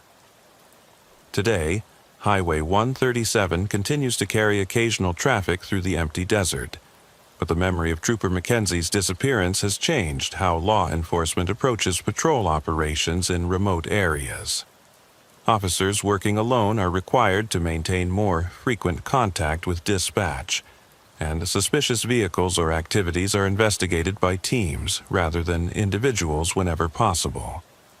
The ranch where Thompson conducted his killing spree was seized by federal authorities and eventually demolished, but the site remains marked on law enforcement maps as a reminder of the case and its implications for officer safety. Training exercises are periodically conducted in the area to help officers recognize potential ambush sites and develop tactics for avoiding similar traps. Trooper Daniel Mackenzie eventually returned to full duty, but requested transfer to a more populated patrol area, where backup was readily available, and response times were measured in minutes rather than hours. His experience as Thompson's prisoner provided valuable insights into the psychology of anti-law enforcement extremists and the methods they might use to target officers who work alone in remote areas. Thompson thought he was teaching us lessons about border security and American values, Mackenzie reflected during a training session for new troopers. But the only lesson he taught was that hatred and paranoia can turn anyone into a monster. Even someone who once took an oath to protect and serve. We have to be prepared for threats that come from within our own community, not just from outside it. The case files on Marcus Thompson fill several cabinets at the Texas Ranger headquarters in Austin, serving as a comprehensive study of how insider knowledge can be weaponized against law enforcement. The files include not only evidence from his crimes, but also analysis of his psychological deterioration and recommendations for preventing similar cases in the future. For law enforcement officers working in remote areas of the Southwest, the vanishing patrol case serves as a constant reminder that the isolation that makes their job challenging also makes them vulnerable to predators who understand their procedures and their commitment to duty. The empty desert that defines much of the region remains beautiful and dangerous in equal measure, but officers now approach that danger with enhanced awareness of threats that may come from unexpected sources. The memorial, erected at mile marker 89 on Highway 137, where Trooper Mackenzie's patrol car was found empty, includes the names of all 7 officers targeted by Thompson, along with a reminder that law enforcement officers face dangers not just from criminals they pursue, but sometimes from those who were once their colleagues. The inscription reads, "They answered the call to serve and protect, never suspecting that their dedication would be used against them." The vanishing patrol of West Texas ended with rescue rather than tragedy for one officer. But the case's impact on law enforcement culture and procedures continues to influence how agencies approach officer safety in remote areas. The lesson, learned at such a terrible cost, that dedication and professionalism can be exploited by those who understand them, remains a sobering reminder of the complex threats faced by those who patrol America's most isolated frontiers. The radar gun read 73 miles per hour in a 65 miles per hour zone, a routine traffic stop that Texas State Trooper Michael Santos had made thousands of times during his 12 years patrolling the pine forests and small towns of East Texas, where humidity hung in the air like a physical presence, and the scent of pine needles mixed with the aroma of barbecue smoke from roadside restaurants that served as community gathering places for locals and waypoints for travelers passing through the region. But as he activated his emergency lights and pulled over the silver Honda Accord on State Highway 259 near Carthage, Santos had no idea he was about to encounter a predator who had turned traffic enforcement into a hunting ground, using the authority and trust associated with law enforcement uniforms to commit crimes that would terrorize East Texas for months before the pattern was finally recognized and the sophisticated nature of the operation understood. It was a humid Thursday afternoon in August 2020, the kind of sweltering day when heat mirages danced off the asphalt, and even experienced troopers looked forward to the brief respite provided by air-conditioned patrol cars. Highway 259 was a busy corridor connecting the oil and gas fields of East Texas to major cities, carrying a steady stream of commercial traffic, workers commuting between small towns separated by miles of dense forest, and tourists heading to the recreation areas around Caddo Lake, where cypress trees draped with Spanish moss created landscapes that seemed more like Louisiana than Texas. The traffic stop began normally, following the routine that Santos had perfected through years of experience and training. Santos approached the Honda's driver's side window, noting that the lone occupant was a woman in her 30s, who seemed nervous, but not unusually so for someone who had just been pulled over for speeding on an unfamiliar highway. Her nervousness appeared to be the typical anxiety of someone who was running late and had been caught breaking traffic laws, rather than the extreme fear or hostility that might indicate more serious problems. Rebecca Martinez was traveling from Tyler to visit her sister in Marshall, a routine trip she made every few weeks to help care for their elderly mother, who was recovering from hip replacement surgery. The drive typically took about 90 minutes through countryside that she found peaceful and relaxing, a welcome break from her job as a nurse at a busy hospital emergency room where stress and crisis were constant companions. "Good afternoon, ma'am," Santos said in the professional but friendly tone that characterized his interactions with the public. "I stopped you for traveling 73 in a 65 zone. May I see your driver's license, registration, and proof of insurance?" Rebecca fumbled in her purse for the documents, apologizing for the delay and explaining that she had been running late for an important appointment with her mother's physical therapist. Her explanation was plausible and her demeanor cooperative. Exactly the kind of interaction that Santos handled routinely without any expectation of complications or unusual circumstances. Santos returned to his patrol car to run the license check and process the citation, a routine procedure that should have taken only a few minutes.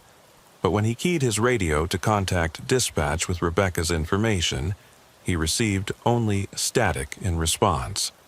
The clear communication he normally maintained with headquarters had been replaced by white noise that made radio contact impossible. Santos tried different radio frequencies, including the emergency channels that should have been available regardless of normal communication problems. But none yielded clear communication with dispatch or other units. His mobile data terminal was also malfunctioning, showing error messages instead of the database access he needed to verify Rebecca's license and registration and determine whether there were any warrants or other issues that might complicate the routine traffic stop. After several minutes of troubleshooting both radio and computer systems, Santos decided to return to Rebecca's car and explain the situation.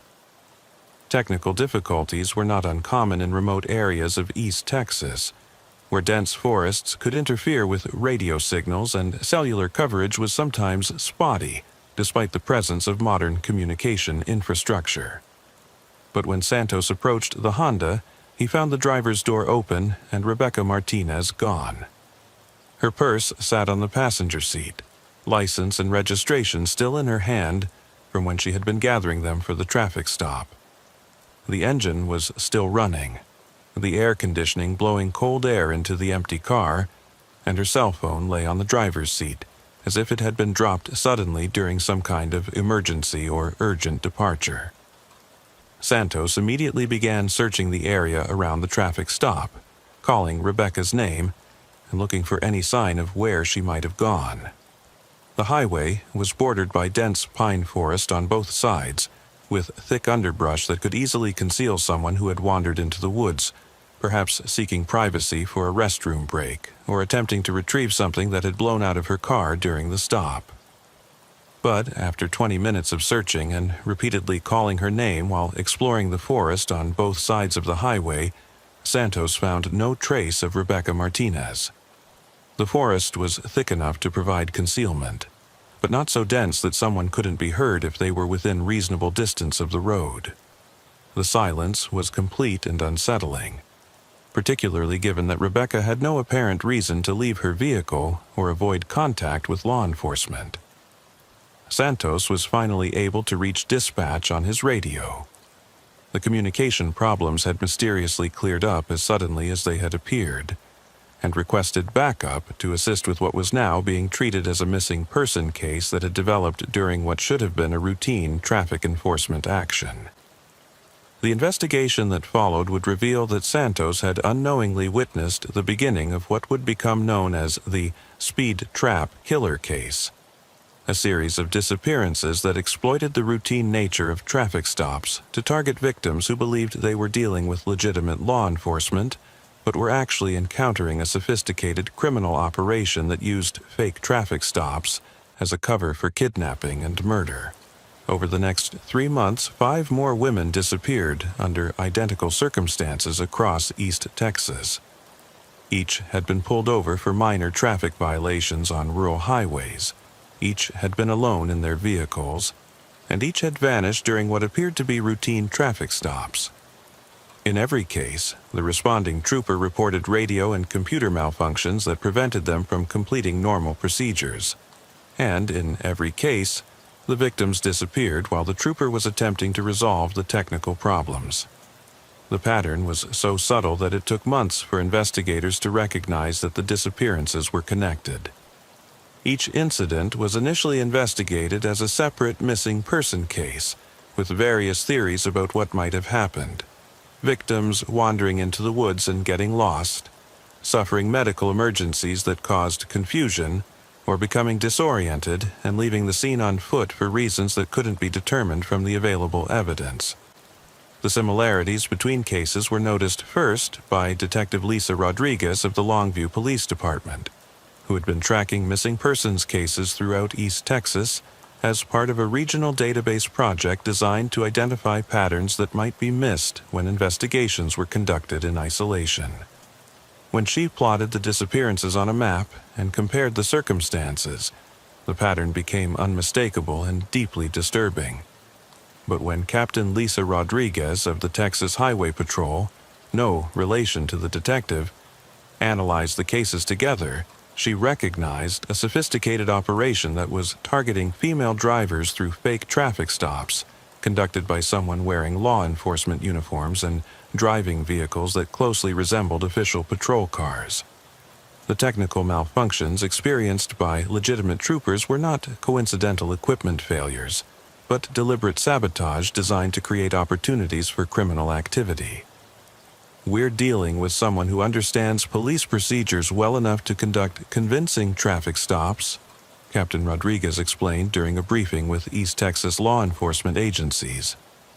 He's using electronic jamming equipment to disrupt real troopers' communications, creating windows of opportunity to abduct victims while the legitimate officers are dealing with equipment malfunctions that prevent them from completing their duties or summoning assistance.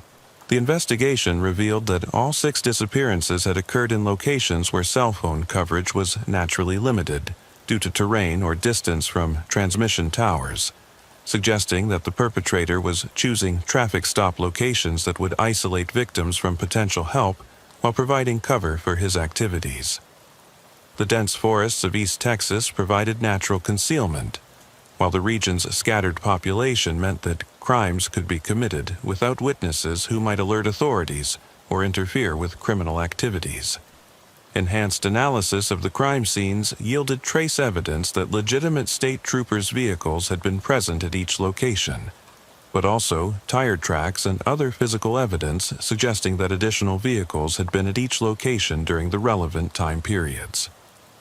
Someone was monitoring real police traffic, intercepting legitimate stops, and using the confusion created by communication jamming to commit abductions while maintaining the appearance of routine law enforcement activity. The breakthrough came when Trooper Santos, who had been haunted by Rebecca Martinez's disappearance and had spent countless off-duty hours researching the technical malfunctions that had prevented him from completing the traffic stop, decided to conduct his own investigation into the electronic interference that had disrupted his equipment. Working with electronics specialists from the Department of Public Safety, he discovered that his radio and computer failures had been caused by powerful jamming signals broadcast from nearby locations. Someone with sophisticated electronic warfare equipment was targeting our communications, Santos explained during a task force meeting that brought together investigators from multiple agencies. They would wait for legitimate traffic stops to begin, then jam our radios and computers to create confusion and delay. While we were trying to figure out what was wrong with our equipment, they were abducting our traffic stop subjects using methods that we still don't fully understand. The investigation focused on individuals with both law enforcement experience and access to electronic jamming equipment that would be capable of disrupting police communications without being detected by standard counter-surveillance measures. The perpetrator would need detailed knowledge of police procedures to conduct convincing fake traffic stops, while also possessing technical skills to disrupt law enforcement communications in ways that would appear to be routine equipment malfunctions rather than deliberate sabotage. Federal investigators brought in specialists from the FBI's Cyber Crime Division, who used direction-finding equipment to trace the source of the jamming signals that had been disrupting police communications during the disappearances.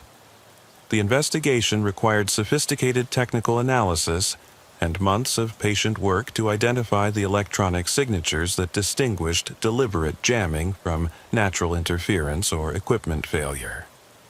The investigation led to Robert Chen, a 54-year-old former military communications specialist who had been dishonorably discharged from the Army 10 years earlier, following allegations of inappropriate behavior toward female personnel under his command. Chen's background revealed a man whose legitimate military training in electronic warfare had been combined with a growing obsession with law enforcement procedures and authority symbols that had developed during his civilian career in private security. After his discharge, Chen had worked as a security guard and private investigator, positions that had given him access to police equipment and procedures while feeding his fantasies about exercising power over others. His work in private security had allowed him to acquire law enforcement equipment and uniforms through legitimate channels, while his military background had provided the technical knowledge needed to disrupt police communications. When federal agents executed a search warrant at Chen's property near Henderson, they discovered a sophisticated operation that had been targeting female drivers across East Texas for over a year. Chen had converted a large outbuilding into a replica police station, complete with holding cells, interrogation equipment, and a collection of law enforcement uniforms and badges from various agencies that would have appeared authentic to anyone not trained to detect forgeries. The most disturbing discovery was Chen's training facility, where he had been holding his victims while conducting what he called citizen compliance exercises. The 6 missing women were found alive, but severely traumatized in underground cells that Chen had constructed beneath his property, designed to be soundproof and escape-proof. They had been subjected to months of psychological conditioning designed to make them completely obedient to anyone wearing a law enforcement uniform. The underground facility revealed the true scope of Chen's operation and the sophisticated planning that had gone into his crimes. The cells were equipped with monitoring equipment that allowed him to observe his victims constantly, while the soundproofing ensured that their presence would never be detected by neighbors or visitors to his property. The facility included a workshop where he had been perfecting the electronic jamming equipment used to disrupt police communications during his fake traffic stops. He was using them as test subjects for his theories about citizen compliance, explained FBI profiler Dr. Amanda Walsh, who interviewed the survivors as part of the investigation into Chen's methods and motivations.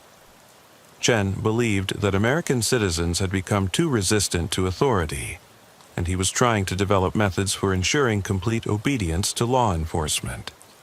His victims were essentially laboratory subjects in his experiments with psychological conditioning and behavioral modification. Chen's journals revealed a disturbing worldview that combined anti-government paranoia with fantasies about creating a society where citizens would show absolute deference to authority figures. He viewed his fake traffic stops as recruitment operations for subjects who could be trained to demonstrate proper respect for law enforcement, while his electronic jamming equipment allowed him to operate without interference from legitimate authorities who might not understand the importance of his work. The electronic jamming equipment found on Chen's property was military-grade gear that he had acquired through surplus sales and modified for use against civilian communication systems.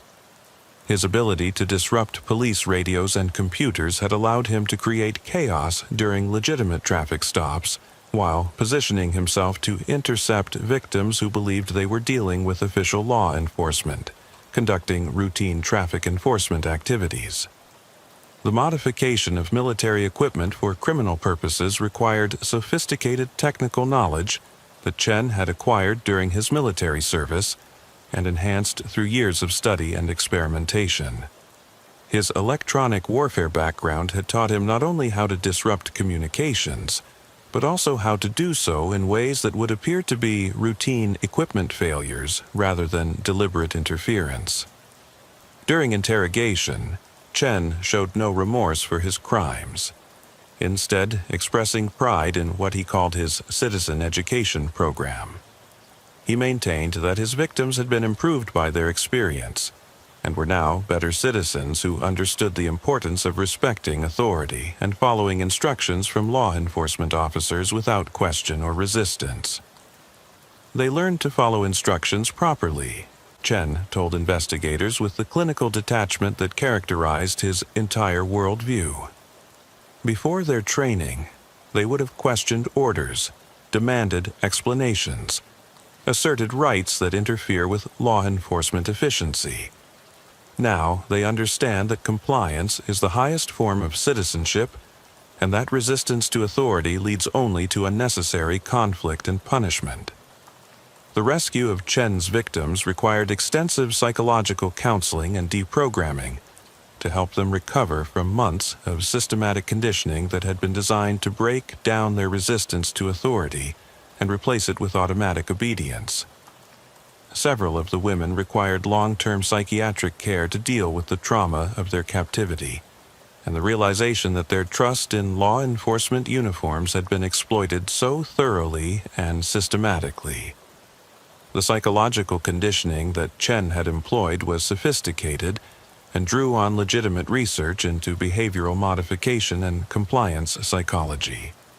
His military background had exposed him to psychological operations techniques, while his work in private security had given him access to law enforcement training materials that he had adapted for his criminal purposes. The case prompted a comprehensive review of security procedures for traffic stops in rural areas, with new protocols requiring troopers to verify their communications were functioning properly before conducting stops in isolated locations. Electronic detection equipment was deployed to identify unauthorized radio jamming, and procedures were established for coordinating with federal agencies when sophisticated electronic interference was suspected. For Trooper Santos, who had initiated the investigation that led to Chen's capture, the case fundamentally changed his approach to traffic enforcement and his understanding of how routine police procedures could be exploited by sophisticated criminals. He became an advocate for enhanced officer safety training and testified before state legislators about the need for better protection against electronic warfare tactics used by criminals. Chen turned our most basic procedures against us, Santos explained during a law enforcement conference attended by officers from across the region. He understood that troopers conducting traffic stops would be focused on the driver they had stopped, not watching for additional threats or monitoring their equipment for signs of interference. He used our communication equipment as a weapon, creating confusion that allowed him to operate undetected for months. The conviction of Robert Chen on multiple federal charges including kidnapping, impersonating law enforcement officers, and conspiracy resulted in a life sentence without the possibility of parole. His sophisticated operation had required years of planning and preparation, representing a level of criminal organization that challenged traditional assumptions about highway predators and the threats they posed to both law enforcement and civilians. His facility was dismantled and the property seized, but the case led to enhanced training for law enforcement officers on recognizing and responding to electronic warfare tactics. The techniques Chen had developed were studied by federal agencies and incorporated into training programs, designed to help officers detect and counter similar threats in the future. The victims of Chen's compliance training eventually recovered enough to testify during his trial, providing crucial evidence about his methods and motivations while demonstrating remarkable courage in confronting their captor in court. Their testimony revealed the extent to which he had used psychological manipulation and systematic conditioning to achieve his goals of creating perfectly obedient citizens. He tried to turn us into robots, testified Rebecca Martinez during the sentencing phase of Chen's trial. He wanted us to stop thinking, stop questioning, stop being human beings with rights and dignity. He used the uniform and badge that we were taught to respect and trust, and he turned them into tools for breaking our spirits and destroying our ability to resist authority.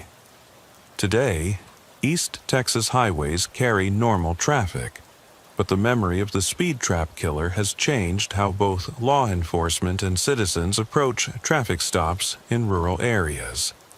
New protocols require verification of officer identity and communication functionality, while citizens are educated about their rights and the proper procedures for legitimate traffic enforcement that can help them distinguish between real and fake police interactions.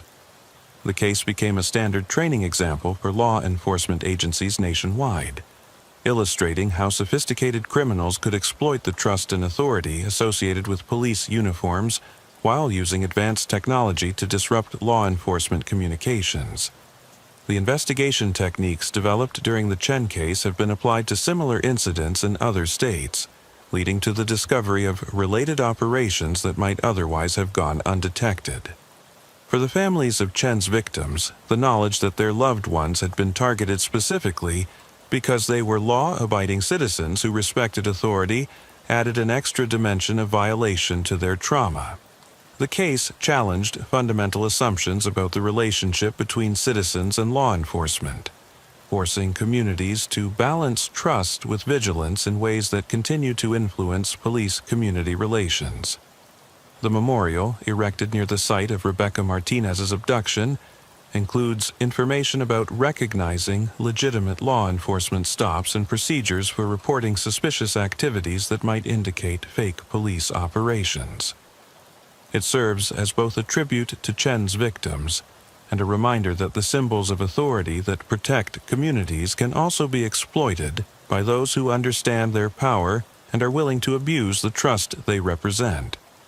The speed trap killer case remains a cautionary tale about the sophisticated methods modern criminals can use to exploit law enforcement procedures and public trust. For the troopers who patrol East Texas highways and the citizens who travel them, the case serves as a permanent reminder that vigilance and verification are essential components of public safety in an era when technology can be used to deceive as easily as it can be used to protect. The electronic jamming techniques that Chen developed have been studied by federal agencies and incorporated into defensive measures, designed to protect law enforcement communications from similar attacks. The case led to enhanced encryption and backup communication systems that make it more difficult for criminals to disrupt police operations, while training programs help officers recognize the signs of electronic interference. The psychological impact of the case extended beyond the immediate victims to affect the entire East Texas law enforcement community, which had to grapple with the realization that their procedures and equipment could be turned against them by someone with sufficient technical knowledge and criminal intent.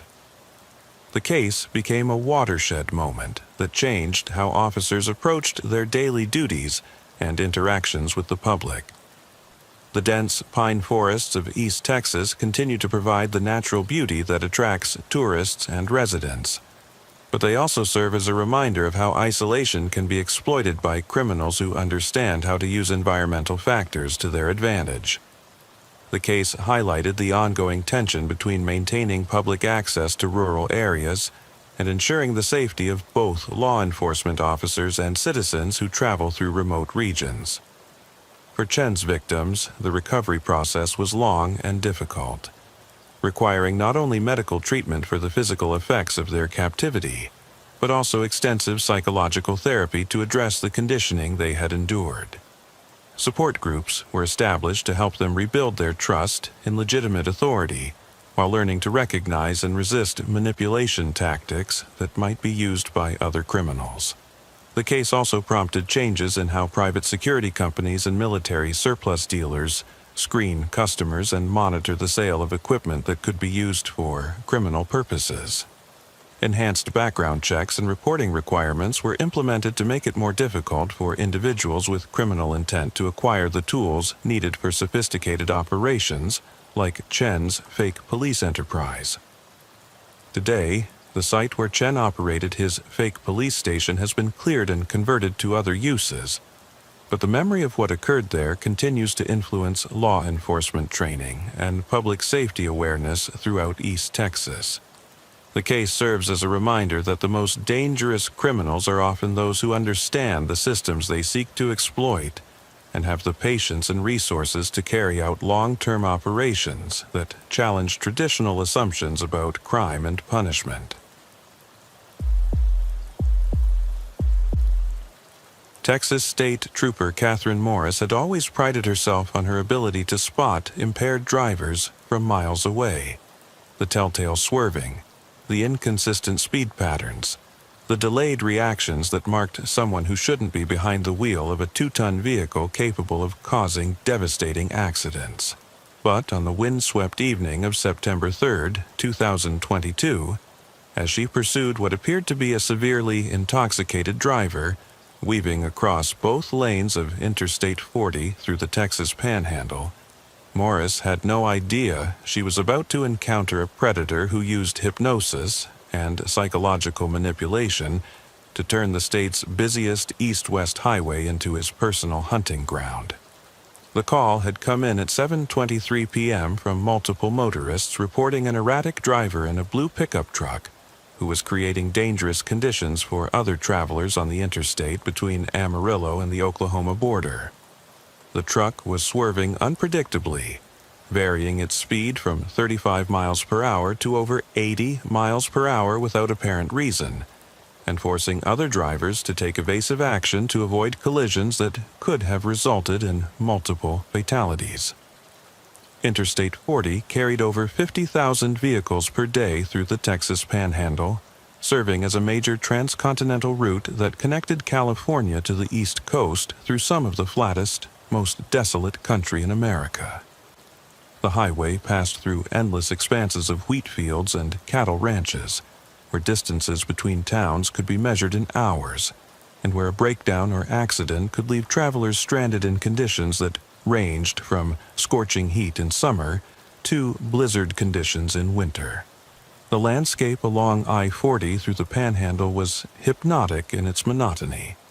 Endless, straight stretches of highway disappearing into the horizon, broken only by the occasional oil derrick, grain elevator, or abandoned farmhouse that served as landmarks for drivers making the long journey across the continent.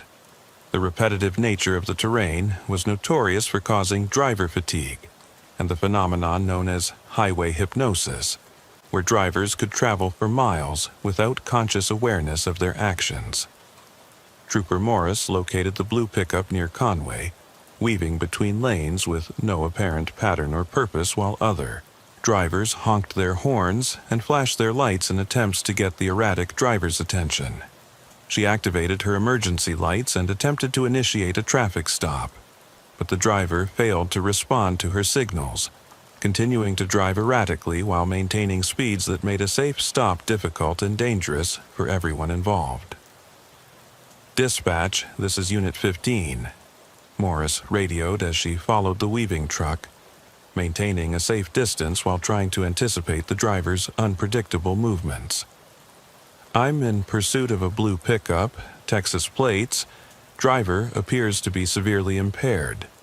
Vehicle is failing to yield and creating hazardous conditions for other traffic. I'm going to attempt a controlled stop at the next available location."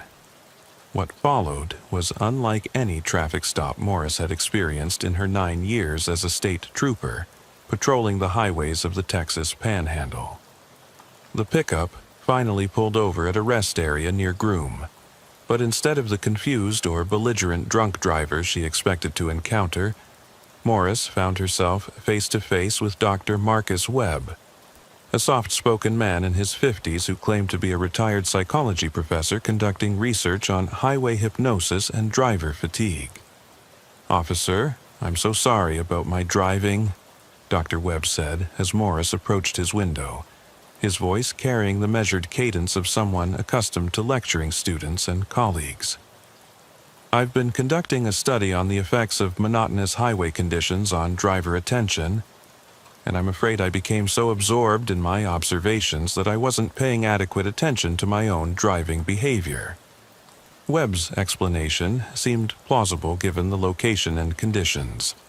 Interstate 40 through the Panhandle was notorious for causing driver fatigue due to its endless straight stretches and hypnotic repetition of identical landscapes that could lull drivers into trance-like states. Highway hypnosis was a well-documented phenomenon that affected thousands of drivers annually, leading to accidents caused by momentary lapses in attention or awareness. But something about the man's demeanor triggered Morris's instincts, though she couldn't immediately identify what was wrong with the situation. Webb appeared sober and articulate, showed no obvious signs of impairment, and his explanation for his erratic driving was reasonable, given the research context he described. Yet Morris felt an inexplicable unease that made her more cautious than usual during what should have been a routine traffic stop. Webb produced a valid driver's license and registration, along with what appeared to be official-looking research documentation from the University of Texas Psychology Department. The papers included detailed research protocols, institutional review board approvals, and academic credentials that would have been difficult to forge convincingly. He was polite, cooperative, and showed no signs of alcohol or drug impairment when Morris administered field sobriety tests. "I realize my driving was dangerous," Webb continued, his voice taking on what Morris later described as an oddly soothing quality that seemed to ease the tension she normally felt during traffic stops. "I've been studying how the repetitive nature of highway travel can induce altered states of consciousness, and I'm afraid I experienced exactly the phenomenon I was researching. It's fascinating how the mind can be affected by consistent visual patterns and rhythmic motion." As Webb spoke, Morris found herself becoming strangely relaxed despite the dangerous circumstances that had brought them together. His voice had a hypnotic quality that seemed to ease the tension she normally felt during traffic stops, and she caught herself losing focus on proper procedure as she listened to his explanations about highway hypnosis research and the psychological effects of long-distance driving. The conversation continued for nearly 20 minutes, much longer than would be typical for a routine traffic stop, as Webb described his research in detail and shared fascinating insights about the psychological vulnerabilities created by highway travel. Morris found herself genuinely interested in his work and less concerned about the traffic violations that had prompted the stop in the first place. It wasn't until later that Morris realized she had been under the influence of sophisticated psychological manipulation techniques during what should have been a routine impaired driving investigation. Webb had used her traffic stop as an opportunity to test his hypnotic methods on a law enforcement officer, treating her as an unwitting subject in his experiments with highway-induced altered states and the potential for psychological control of individuals in positions of authority.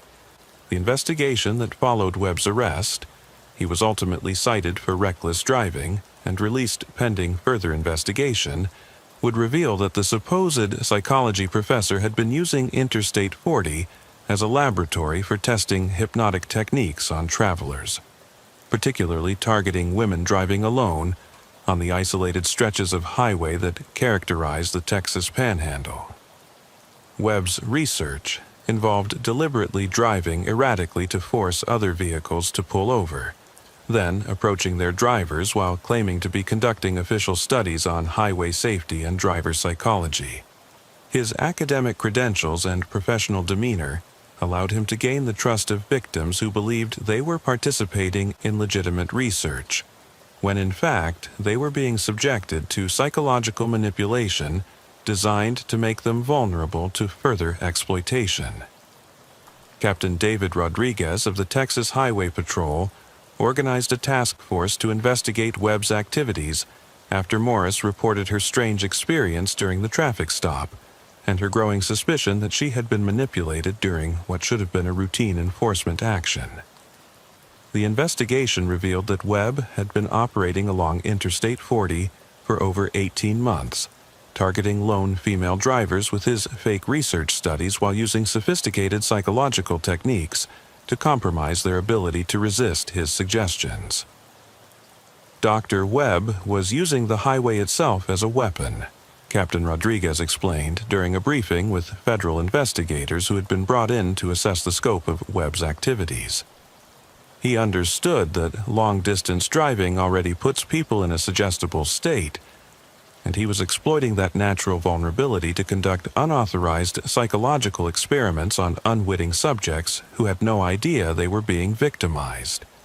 The task force discovered that Webb had been renting different vehicles to avoid detection while conducting his highway experiments, using his legitimate academic credentials to establish credibility with victims and law enforcement officers who might encounter him during his research activities. His method involved driving erratically until concerned motorists or law enforcement pulled over to check on his welfare, then engaging them in conversations about highway hypnosis while using subtle psychological techniques to increase their suggestibility. Webb's true background revealed a man whose legitimate academic credentials had been used to mask increasingly unethical experiments on human subjects without their knowledge or consent. He had indeed been a psychology professor at UT Austin, specializing in hypnosis and behavioral modification, but had been forced to resign 5 years earlier, following allegations that he had been conducting unauthorized research on students without proper oversight or informed consent procedures. The investigation revealed that Webb's highway experiments were part of a larger research project focused on what he called environmental hypnosis, the use of monotonous or repetitive environmental conditions to induce altered states of consciousness that could be exploited for psychological manipulation and behavioral control. His academic papers, published in obscure journals, had attracted attention from researchers interested in crowd control and interrogation techniques. He was treating the entire Interstate 40 corridor as his laboratory, explained FBI behavioral analyst Dr. Jennifer Walsh, who was brought in to assess Webb's methods and their potential applications. Webb understood that highway driving already induces a form of hypnotic state in many people, and he was using that natural phenomenon as a foundation for more intensive psychological manipulation that could compromise his subjects' judgment and resistance to suggestion. When federal agents executed a search warrant at Webb's residence in Amarillo, they discovered extensive documentation of his highway experiments, including video recordings of his interactions with dozens of victims over the past year and a half. The recordings showed Webb using progressively more sophisticated techniques to induce hypnotic states in his subjects while conducting what he claimed were traffic safety interviews designed to understand driver psychology and behavior. The video evidence revealed the true scope of Webb's operation and the systematic nature of his exploitation of highway travelers. His recordings showed him approaching victims who had pulled over to help what they thought was a stranded motorist, then gradually shifting the conversation to psychological topics while using hypnotic techniques to alter their mental state and make them more susceptible to suggestion and control. The most disturbing discovery was Webb's collection of personal information about his victims, including home addresses, work schedules, family information, and detailed psychological profiles that he had compiled during his roadside encounters. He had been using the trust established during his initial highway encounters to gather intelligence that would allow him to contact victims later for what he called follow-up studies that involved more intensive psychological manipulation. Several women came forward after Webb's arrest to report that they had been contacted by him weeks or months after their initial highway encounters, sometimes at their homes or workplaces. Webb had used the personal information gathered during his roadside experiments to track down victims and subject them to additional psychological manipulation, often convincing them to participate in what he described as important research that would contribute to highway safety and driver education. He turned me into a research subject without my knowledge or consent, testified Sarah Martinez, one of Webb's victims, during his trial. I thought I was helping with legitimate highway safety research when he stopped me on Interstate 40, but he was actually testing how effectively he could control my thoughts and behavior. He used what he learned about me during that roadside encounter to manipulate me for months afterward, convincing me to participate in increasingly invasive psychological experiments. The psychological evaluation ordered by the court revealed that Webb viewed his victims not as human beings deserving of respect and protection, but as experimental subjects whose experiences provided data for his research into psychological control techniques. His academic background had provided him with sophisticated knowledge of hypnosis and persuasion, while his position as a supposed researcher had given him credibility that victims found difficult to question. Webb's methods had evolved over time, becoming increasingly sophisticated as he refined his techniques based on the responses of previous victims. His highway experiments had served as a testing ground for psychological manipulation methods that he had planned to publish in academic journals, treating human suffering as raw material for advancing his career and reputation in the field of behavioral psychology. The trial became a landmark case in the intersection of psychology and criminal law, as prosecutors had to prove that Webb's use of hypnotic techniques constituted assault and fraud rather than legitimate research conducted within acceptable academic parameters. Expert witnesses testified about the ethical violations involved in conducting psychological experiments without informed consent and the potential for lasting harm from unauthorized hypnotic manipulation.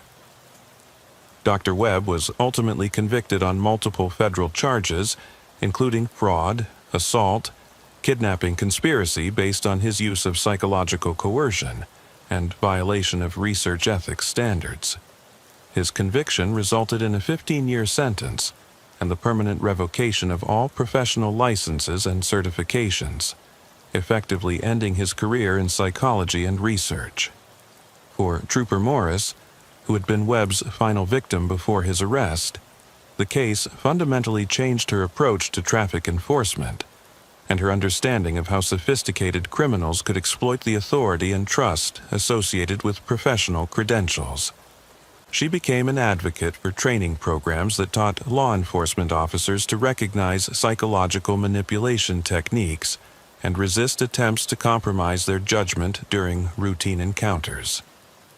Webb used my training against me, Morris explained during a conference presentation about the case that was attended by law enforcement officers from across the region. He understood that police officers are taught to be alert for obvious signs of impairment or deception, but we're not necessarily prepared for someone who uses subtle psychological techniques to compromise our judgment during routine encounters with apparently legitimate citizens. The case prompted the development of new training programs for law enforcement officers focusing on recognizing and resisting psychological manipulation techniques that might be used by sophisticated criminals who understood how to exploit the authority and credibility associated with professional positions. The programs emphasized the importance of maintaining professional skepticism, even when dealing with individuals who presented themselves as researchers, academics, or other authority figures. Interstate 40 through the Texas Panhandle continues to carry heavy transcontinental traffic, but the memory of the highway hypnotist has changed how both law enforcement and travelers approach interactions with strangers on remote highways. New protocols encourage verification of credentials and careful documentation of any research-related contacts with unknown individuals claiming academic affiliations or conducting highway safety studies. The case also led to enhanced oversight of psychology research conducted in public settings, with new requirements for institutional review and approval of any studies involving interaction with members of the public without their explicit informed consent.